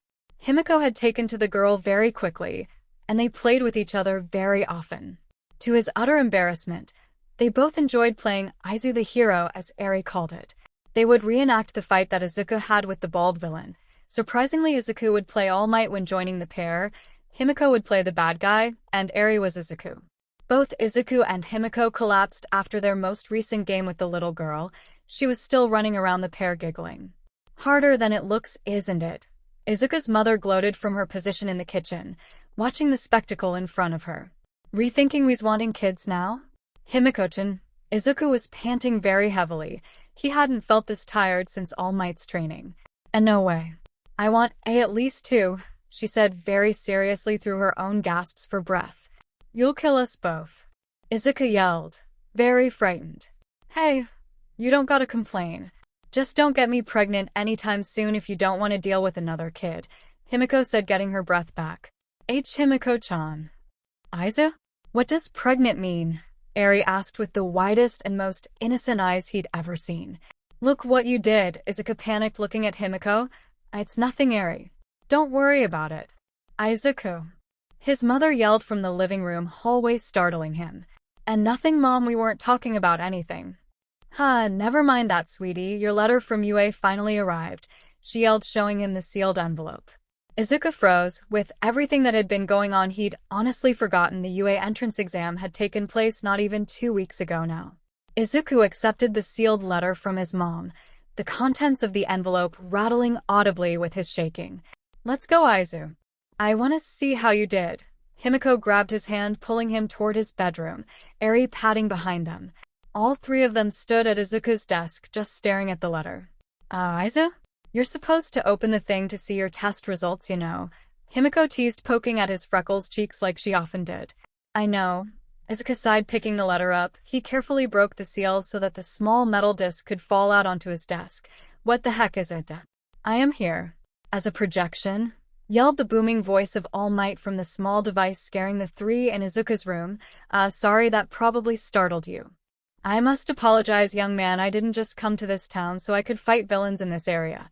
We've been keeping this a bit of a secret, but the cat's gonna be out of the bag with these letters. I'm joining the staff of UA as a teacher starting this year. It's really quite exciting. I'm very much looking forward to the— Wait, what? Hurry it up. I've got to do how many of these things? Well, I suppose I should congratulate you first on your stellar performance in the written exam. You passed with flying colors, and you didn't do too badly at all compared to your peers. In regards to the practical exam, you managed to gain a total of 11 villain points, but I'm sorry to say that simply isn't enough to pass.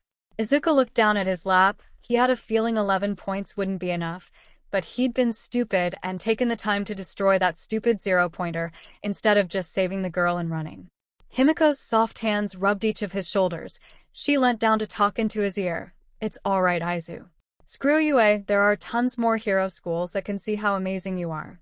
However, All Might's large grin had eclipsed all of his previous smiles, interrupting Izuku and 𝗵𝗃. There were secret parameters to this test. On the surface, most people know about the practical exam's villain point system. But the hidden points system that nobody knows about is this. Rescue points. How could a prestigious school like UA simply turn away someone so courageous they would jump into danger without a moment's hesitation? As All Might asked that, the image of Izuku kicking the head off the robot attacking Shinso, and then helping the boy up, came onto the screen. The following image was of every single applicant in the area running from the 0-pointer, except Izuku, who had actually leaped at the hulking machine. These are qualities that the judges may grade upon freely. Each judge is different, and they don't always award points, but they were unanimous when it came to you, young man. So it is with utmost pride that I say you received 66 rescue points, for a total of 77 points overall. Congratulations, kid. You passed, so allow me to formally welcome you to your Hero Academia. The projector went black, and for a moment there was silence, but then 𝗵𝗃 jumped at the boy, screaming very loudly. You did it, Izu. You did it. 𝗵𝗃 jumped up and down while Eri looked on in confusion. What was the buff smiling guy talking about? She asked, not understanding what was going on. Izuku smiled down at her, picking her up and spinning with her. I got into a hero school. I can be a hero like All Might, the guy that knocked out the bald guy when we saved you. This got through to the girl as she squealed excitedly along with 𝗵𝗃. Izuku, his mom came in, eyes worried. Did you make it? He sure did. 𝗵𝗃 yelled, giving Izuku's mom a huge hug. His mom's large eyes began fontaining tears of happiness. The entirety of the apartment that night devolved into excited shouts and happy crying. Regular speech. Flashback speech. Inner dialogue. Phone text chat. Do you have your spiral notebook? Yes. Your pencil case? Yes. And you packed your books and not just a bunch of action figures? Geez. Yes, Mom. I'm not in elementary school anymore. I've gotta go or I'll be late, Izuku complained, slinging his backpack over his shoulder. Izu, Eri whined, gripping his pant legs. I don't want you to go. Izuku smiled down at the girl, rubbing her head affectionately. I won't be gone long. Besides, Mom will be here, and 𝗵𝗃 will come by after a little while. The girl's cute pout almost made him stay, but today was the first day of school and he couldn't miss it no matter what. I'll be off. Be sure to hug 𝗵𝗃 for me. All right, Eri? Okay. She nodded, going over to Izuku's mom to watch him leave. He felt bad, but he couldn't exactly ditch on the first day. I'll be back. So don't you worry, Eri. If he was going to get to school on time after how long he'd taken to get ready, he'd need to run almost the entire time. Well, it's good cardio. I guess I can count this as endurance training, he thought to himself as buildings and people passed him. The run wouldn't be too long, maybe 10 minutes. All Might had made him run a lot longer while training, so this wouldn't be too difficult. Hey, Izu. A pair of soft white hands wrapped around his middle, making him jump very high. And then he realized it was 𝗵𝗃 behind him. Her arms were surprisingly strong and had completely arrested his momentum. The flowery scent Himiko always had was also a big giveaway.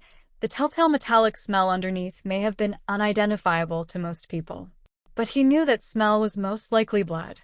It makes sense, she's almost always taking my blood.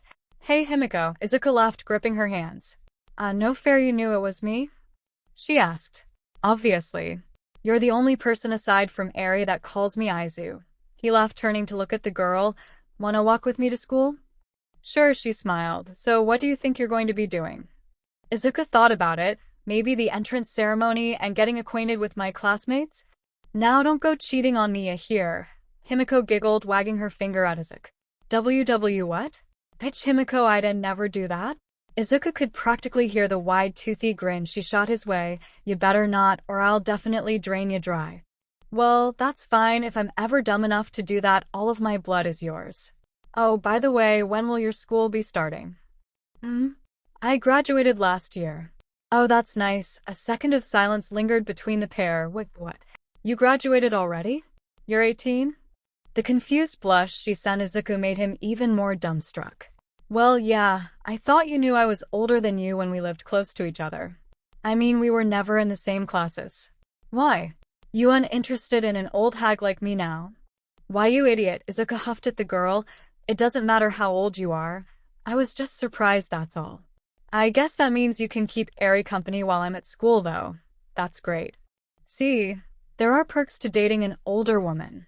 Oh, and I'm 17, my 18th isn't until August. Did you know how old I am? Yep, you're 15, you just turned last July. Wow, not even a moment's hesitation. Sorry, I never asked about your birthday, Izuku said, looking down and feeling ashamed. It's fine. That just means you're gonna have to make it up to me on my birthday. She smiled wolfishly at him, making a blush spread across his face. The image of Himiko licking her palm while projector lights in the movie theater played in the background came to his mind, making the blush worse. Oh, were you thinking of something naughty, Izu? She teased him. Oh, hey, look, there are the UA school gates, Izuku stuttered, pointing. You gotta go. Himiko's hand shot out, gripping Izuku's. I want a kiss before you go, she asked, surprisingly bashful. I mean, alright here? And now? There weren't a lot of people walking by, but there were certainly a few students entering the school grounds, eyeing the pair curiously. Her small, cute nod made his heart jump. Why, if it's not too much trouble. Izuku's very nature was at war with his desires. On one hand, he wanted to kiss his girlfriend now that she was acting this cutely. But on the other hand, there was an embarrassing number of people giving them odd looks. Okay, if you are really WW want me to? He stuttered worse than he had in a long time. Standing stiff as a board and feeling very self-conscious, Izuku leaned into the girl, not quite able to bridge the gap between them. Himiko seemed to have lost her patience because her own shaky hands held the side of his face, and she met his lips with tender trepidation. The ridged and stiff way their lips pressed together slowly dissipated as the familiar taste of one another made them relax. They slowly deepened the kiss, Himiko wrapping her arms around him in a gentle hug. The cool, moist air of April dampened their clothes. Izuku was the first to pull away, blush forgotten and a smile on his face. I'll see you after school? Why, yeah. After a second of fidgeting, her nervous look shifted to the ground. I love you. Her soft whisper made him blush. I love you too. Her goofy grin as she twirled back the way they had come made a smile come to Izuku's face. She seemed to be humming to herself as she skipped her way to the apartment. At least she's having fun, Izuku laughed to himself. Damn, some guys have all the luck, said a passing boy as he made his way into the school. Izuku's mortified blush crept up his neck. I think I should just hurry and make my way to 1A. Himiko skipped down the street, happily humming to herself, her fingers brushing lightly over her lips. Kiss, kiss, I got a kiss from Izu, she sang, making her way down the hill UA was situated atop. The morning air was very refreshing and helped keep her awake. She hadn't said anything to Izu, but she hadn't been to sleep since the previous night. It had been extremely hard to find another place to sleep since that murderous girl's house. It had been the perfect place to stay at the time. She had been able to satiate her need for blood and give herself a place to stay. But now she didn't need a blood supply since she had her Izu. The place to stay was a much more difficult situation to remedy. She couldn't just assault a person and live in their house. Not if they were an innocent person anyway. Izu definitely wouldn't approve of that.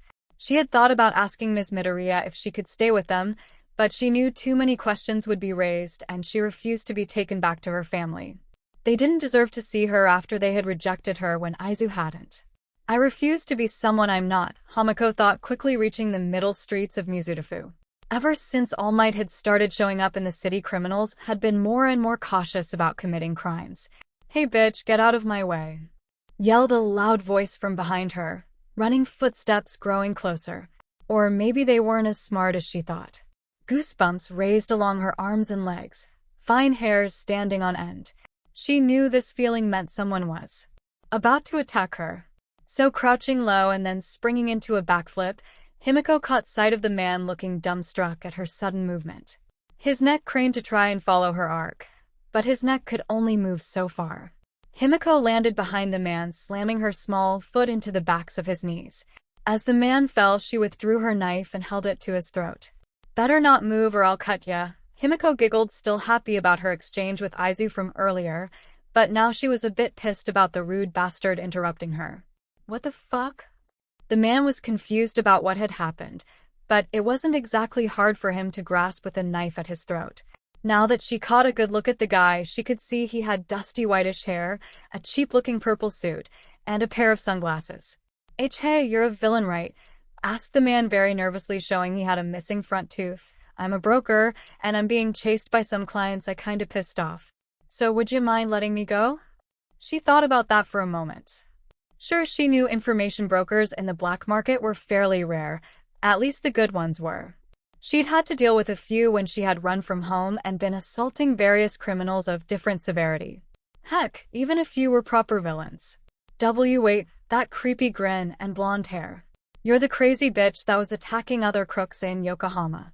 If you let me go, I got a few small-time guys you can have information on in exchange." Himiko looked at him for a moment. "Well, my tracking hasn't turned up any new people in the city, and hopefully these guys will either have places I can take to stay or a good amount of money to steal." "Fine," Himiko sighed, letting the man go and quickly concealing her knife. She pulled a ragged piece of paper out of her pocket and wrote her info down, handing it to the man. "Give me the info on my cell, and then forget you saw me or I'll hunt you down. After all, a good information broker shouldn't sell out their clients, and I don't trust you after giving a few up to me." The man rubbed at his neck, his nervous smile wavering. "Oh, of course, I'll send you the info." "Thanks, kid." As the man ran off, Himiko continued her walk to Izuku's apartment, very excited to see Eri again. A few seconds after the broker had run away, a pair of heroes in their costumes passed her looking for him. "If you're looking for that shady guy in the purple suit, he ran that way." Himiko smiled, pointing in the opposite direction he'd run. "Thank you," the pair yelled, running in the direction she'd given. "No use letting the guy go if he just gets caught before sending me the info." "I guess even heroes use black market brokers, though." Her happy skipping and humming started up again. Looks like her problem was solving itself. The tall door looming over him made Izuku feel very self-conscious. He knew he was short compared to most kids his age, but was he going to have someone as huge as this door in his class? Izuku shook his head and smacked his cheeks. "I can do this." Sliding the door open more confidently than he felt as he looked inside. At the last second, he hoped neither Kaken nor that boy with glasses for the exam was in the same class as him. "And nice to meet you all. I'm Da. Take your feet off that desk at once. That is the property of the most prestigious hero school in all of Japan," yelled a very loud voice, cutting off Izuku's rush of courage. "Huh? What the hell for? Get out of my face before I kill your ass, Four Eyes." That familiar yelling voice made Izuku flinch. "They're both here." Izuku silently and internally sobbed to himself. Kill me." The boy with a stern face and glasses gasped in shock at Kaken's violence. "Are you sure you're in the right place?" "Anyway, I'm sure we just got off on the wrong foot. I'm Tenya Ida, another first year, and I just graduated from semi-private academy." "Semi? You a stuck-up rich kid? I should blow you to bits." Kaken yelled, clearly not wanting to make any friends anytime soon. The boy, Ida, was taken aback by Izuku's old bully. "You're awful. Do you really want to become a hero?"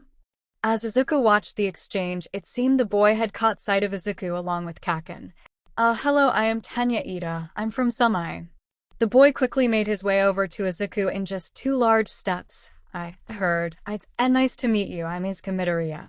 "Midoriya, you You perceived the true nature of that practical exam. Ida paused, an admiring glint in his eye. While I could not. I misjudged you at the time, but I can clearly see because of your insight you were the better candidate. I didn't perceive anything. My dumb body just moved on its own like it always does. Hey, that curly green hair. You're that plain-looking boy from the exam. Izuku jumped slightly at the bubbly voice behind him, shouting in excitement. Izuku had to suppress the urge to wrap his arms around his face at the girl's proximity as she continued talking excitedly. But that makes sense, Present Mike said you'd made it in. I mean, how couldn't you? That kick you gave that huge robot was awesome. Katsuki Bakugo stared in hatred at Deku. The nerd had managed to pass the entrance exam somehow and made a complete fucking mockery of his achievement. He could remember their teacher's words from that day, and the fucking nerve Deku had. It's so wonderful that 2 of our students made it into UA. Especially you, Midoriya.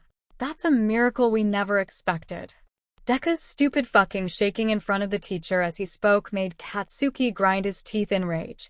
Once the pair had left the teacher's office and made their way outside the school, Katsuki grabbed Deku by his arm and shoved him into a corner on the side of the school. What kind of dirty fucking trick did you use, you quirkless bitch? Ha, Katsuki raged, gripping Deku's school uniform in an angry fist. I was supposed to be the first and only student from this shit school to get into UA and you fucking ruined that. I thought I told you to get lost and kill yourself, Deku? The unsurprising shaking coming from Deku hadn't been odd, but what had pissed Katsuki off was the look the little asshole sent him. Through watery eyes and shaking limbs, the little twerp had a glare so intense it almost made Katsuki let go. Almost.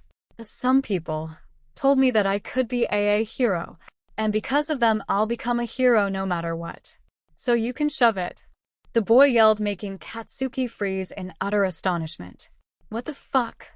Katsuki asked himself, seeing the nerd gripping his arm that held his uniform very tightly.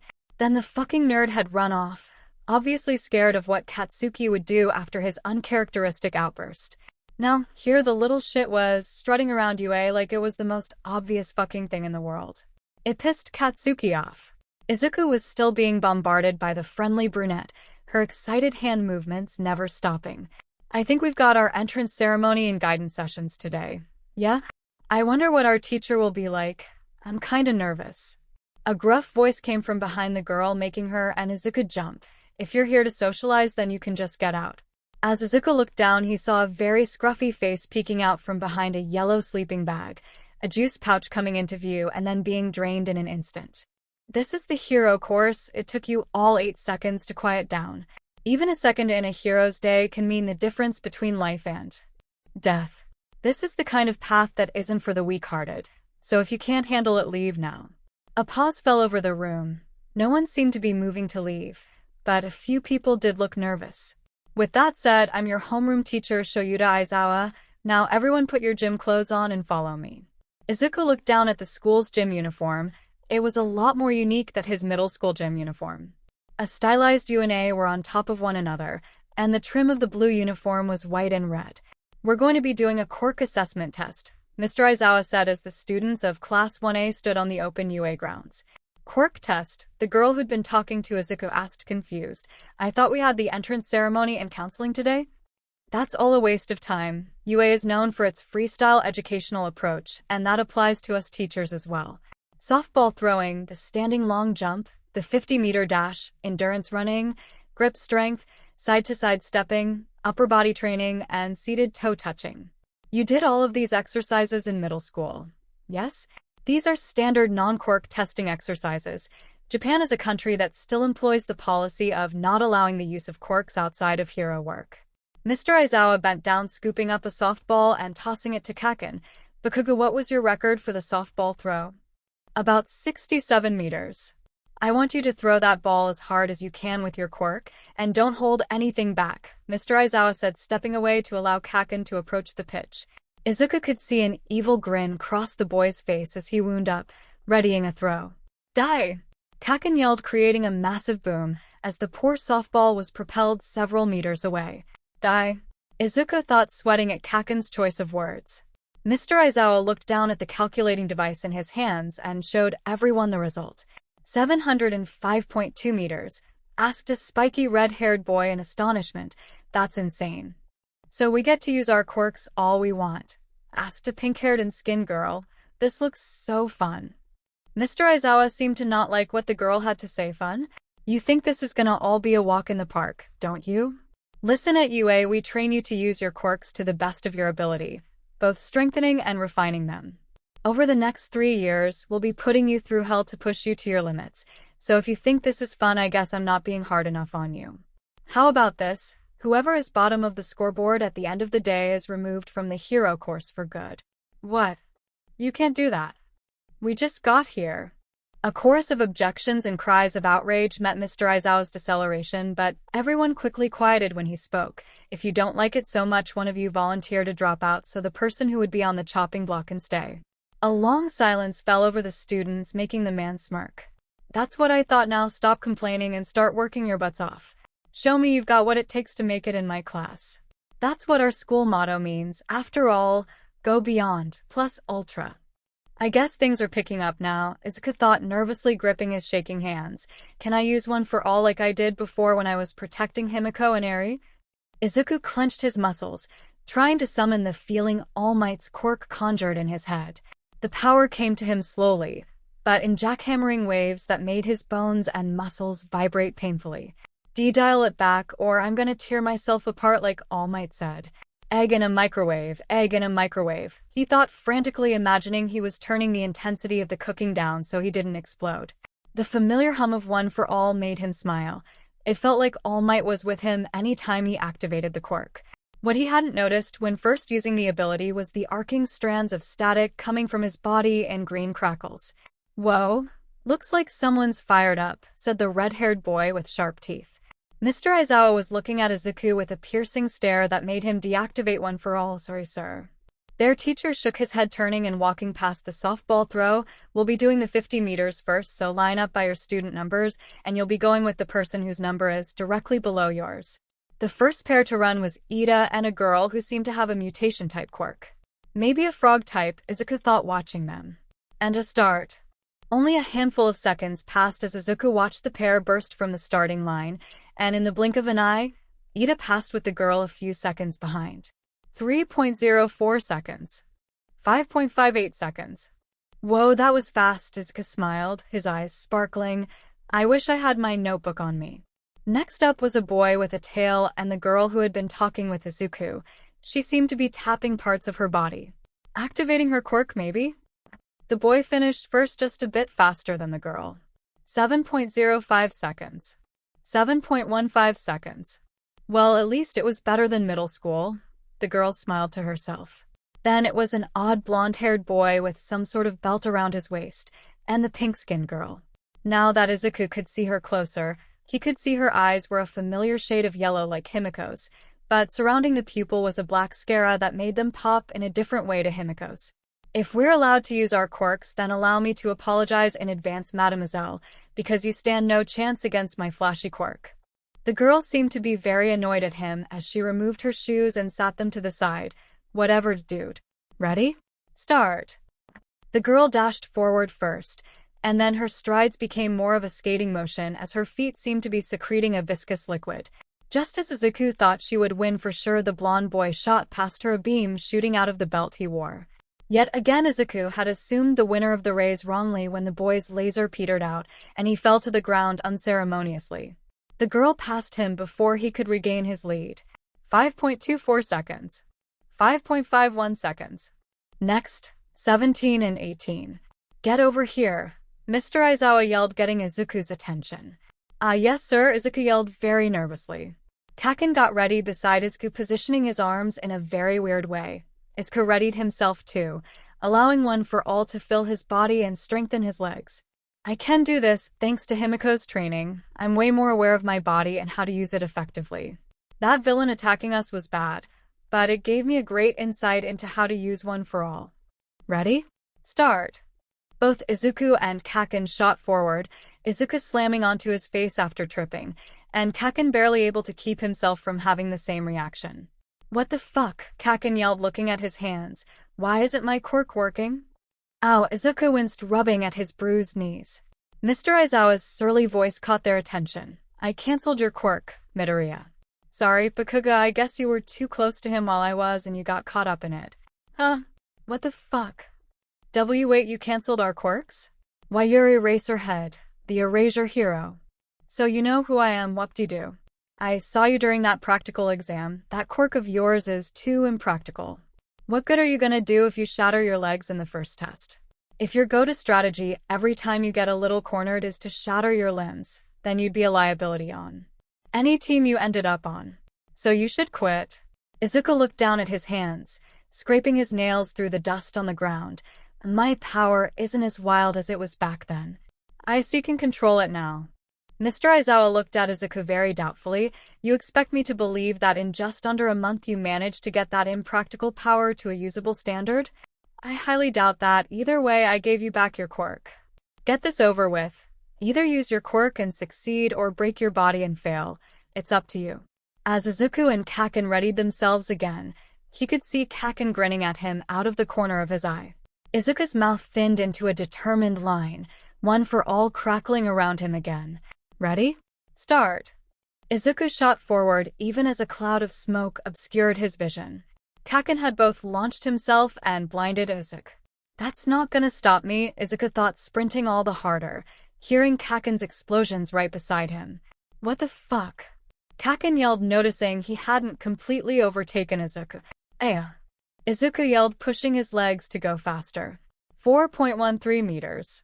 Izuku doubled over, his eyes closed and his hands over his knees. For a second, he just waited to hear the other score that he'd gotten.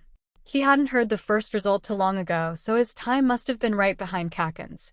But then a long silence met his panting and he looked up. What happened? Mr. Aizawa looked at him astonished and grinning very widely. You tied with 𝗵𝘃𝗲. I guess you weren't lying, kid. Izuku's wide, happy smile was almost immediately whipped from his face when Kaken's fist came dangerously close to his head. I'm gonna kill you, da. Thankfully, the bandage-like scarf around Mr. Aizawa's neck had encircled the angry boy. The fuck is this? Why the hell is your scarf so strong? Because this is a capture weapon made of carbon fiber and high-tensile steel, you better stand down, 𝗵𝘃𝗧𝗏. I won't tolerate any fighting in my class. Now get back with the others and prepare for the other events. TCH, Kaken clicked his tongue at Izuku, clearly wanting to beat him up, but for once a teacher wasn't willing to turn a blind eye. The next few tests whittled away at Izuku's stamina. Keeping one for all running through his body continually made him very sore. It was like cleaning the beach for the first time all over again. The standing long jump and the grip test had been some of his better scores due to the strength in his arms and legs, but it didn't haul him very much in the toe touch, and it just barely helped with the side jumps. He'd nearly fallen over during the side-to-side jumps when he went too fast. The softball throw was last, and then Izuku would know if he was going home or not. After all, he hadn't scored horribly on most of the tests, but he didn't have a score so impressive as the girl called Eureka had gotten with her softball throw. Infinity? Seriously, I'm following that? Life is so unfair. Izuku sighed, stepping up to the pitch, catching the softball Mr. Aizawa threw him. Izuku shifted his weight around, trying to find the proper throwing stance he'd learned in middle school. He mimed a few test throws, making sure his shoulders were loose. Alright, just one more time. Izuku summoned one for all to fill his body, spreading evenly at the wattage he knew he could handle, but the constant usage of the quirk made him very tired and sore all over. So as he stepped forward, swinging his arm around and twisting his torso, he could feel his arms scream in agony when the ball was nearly released. A jolt of agony went up his arm and down his spine, making him panic and send a bit too much force into the throw. A soft tearing noise met his ears as the ball shot down the field in a slightly upward arc that gave more distance with his style of throwing. 700 meters. Whoa, that was cool. Yeah, he almost threw it as far as 𝗵𝘃𝗧𝗏. Midoriya, did you break your arm? Mr. Aizawa asked, having heard the sound Izuku's arm had made. Looking down at it, he didn't see the telltale limp, mangled form his legs had become, but his muscle was shredded around his bicep and shoulder. The bones were intact, but he bet they'd come close to snapping too. And no, sir, Izuku winced, showing his arm to the teacher. I think I tore a muscle, though. Alright, if you can, stick around while I show all of your rankings and see who's going home, Mr. Aizawa said, a smile that was a bit too wide on his face for what he'd just said. First, Momo Yaoyorozu. Second, Shoto Todoroki.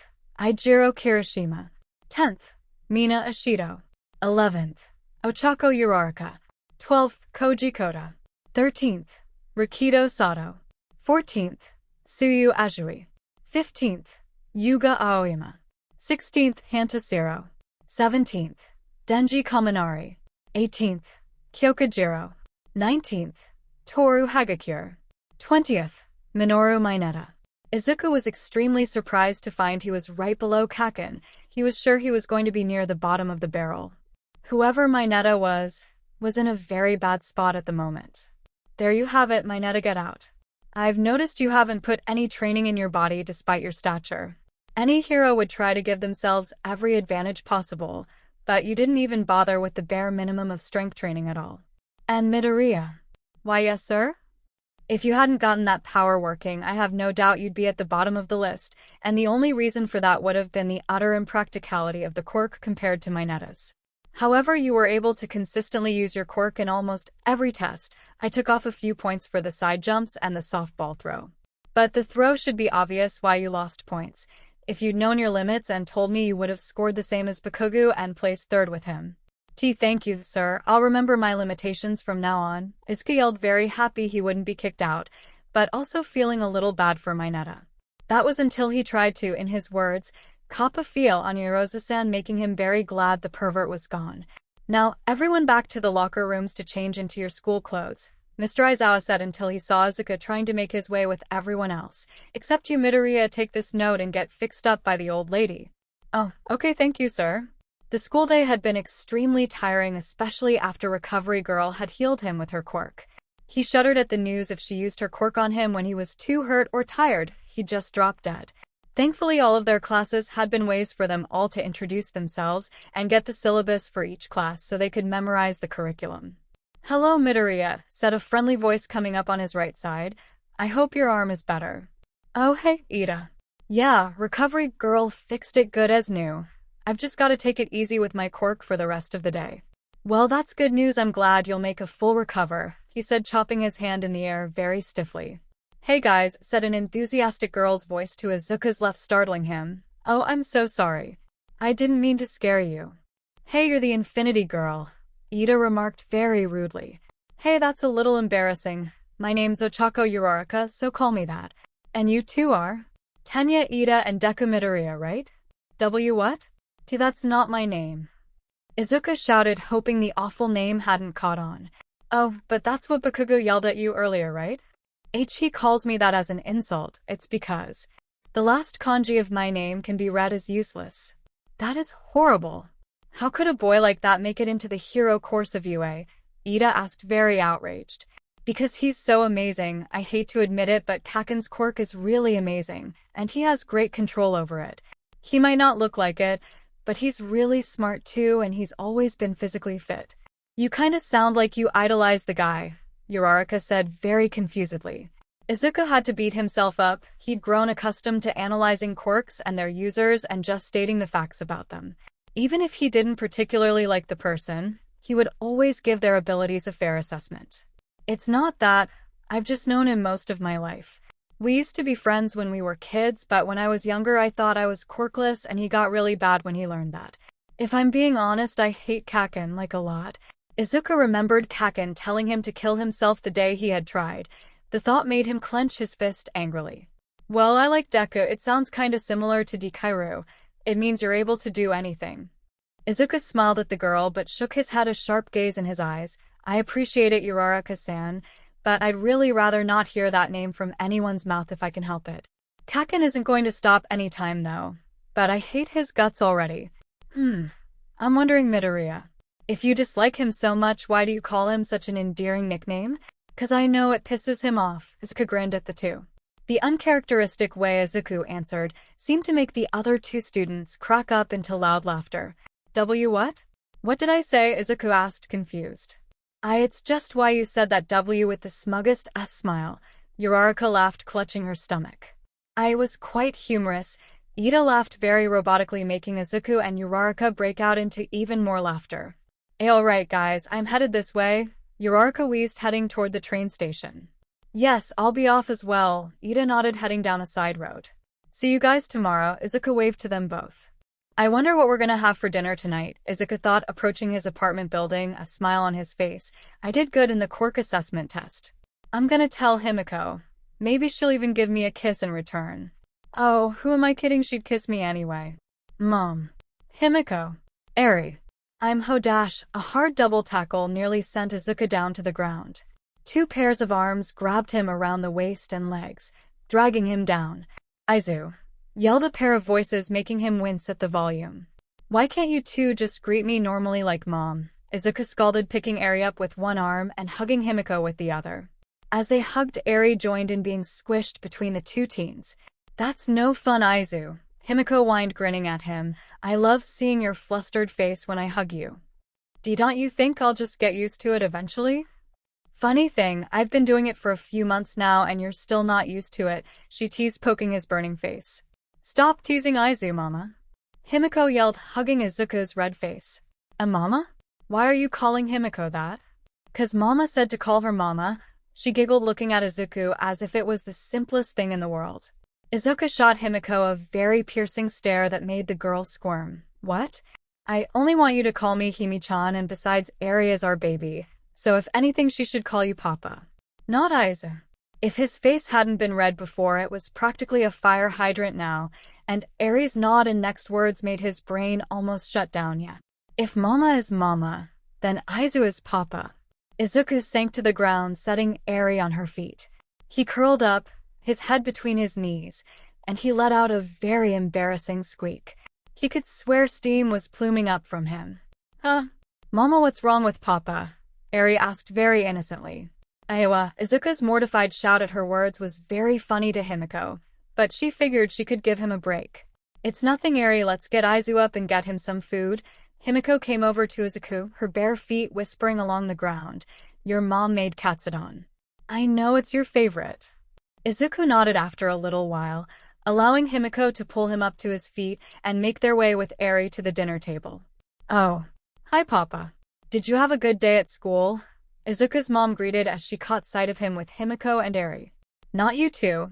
Izuku whined, sinking into a chair at the table. Eri looked up at him and did the universal sign for wanting to be picked up. So he obliged the girl and placed her on his lap, running his fingers through her hair. How am I not supposed to make comments when you do things like that? She shot back, plotting a few servings of the food for everyone. If you don't want to be a papa, stop acting like one. 𝗵𝐵𝐼 shot at him as she sat in the seat to his left, allowing her to pat Eri's head while they waited. All jokes aside, how was your first day, sweetie? His mom asked, bringing over a plate for Eri and 𝗵𝐵𝐼 first, and then hers and Izuku's. It wasn't too bad. We did a quirk assessment test, and I placed 4th right below 𝐒𝐽𝐻𝐼. Ugh, why'd you have to get lower than that jerk? And why do you still call him that? 𝗵𝐵𝐼 asked, annoyed on Izuku's behalf. Mr. Aizawa said I only didn't tie with him because I tore my arm muscles during the softball throw, Izuku absently said, cutting Eri's pork cutlet for her, and I call him that because I know it pisses him off a lot. You tore your arm muscles, 𝗵𝐵𝐼 yelled very worriedly, but it was a bit colored by the blush on her cheeks. No doubt she was thinking about how he had looked when injured. 𝗵𝐵𝐼 didn't exactly want him to get hurt because it worried her greatly, but her quirk made her have a preference for wounds so she could access the blood. She scooted closer to Izuku, examining both of his arms before frowning. Neither of your arms looks bad? Oh, recovery girl patched me up in the nurse's office. So I'm fine. Izuku smiled, finished cutting Eri's pork, and let her dig in. Recovery girl, huh? A mischievous grin spread across her face.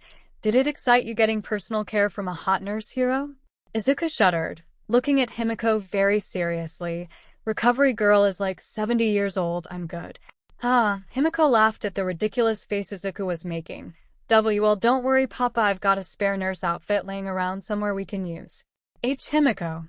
Not in front of Mom and Eri. So that means not in front of us is fine, his mom asked, raising an eyebrow. Izuku just blushed, turning to eat his own food before it got cold. Things are so much more lively with 𝗵𝐵𝐼 and Eri around. Izuku smiled, remembering the quiet and depressing days from middle school that hadn't been so long ago. Himiko's warm fingers held his as she grinned at him. He smiled back, squeezing her fingers.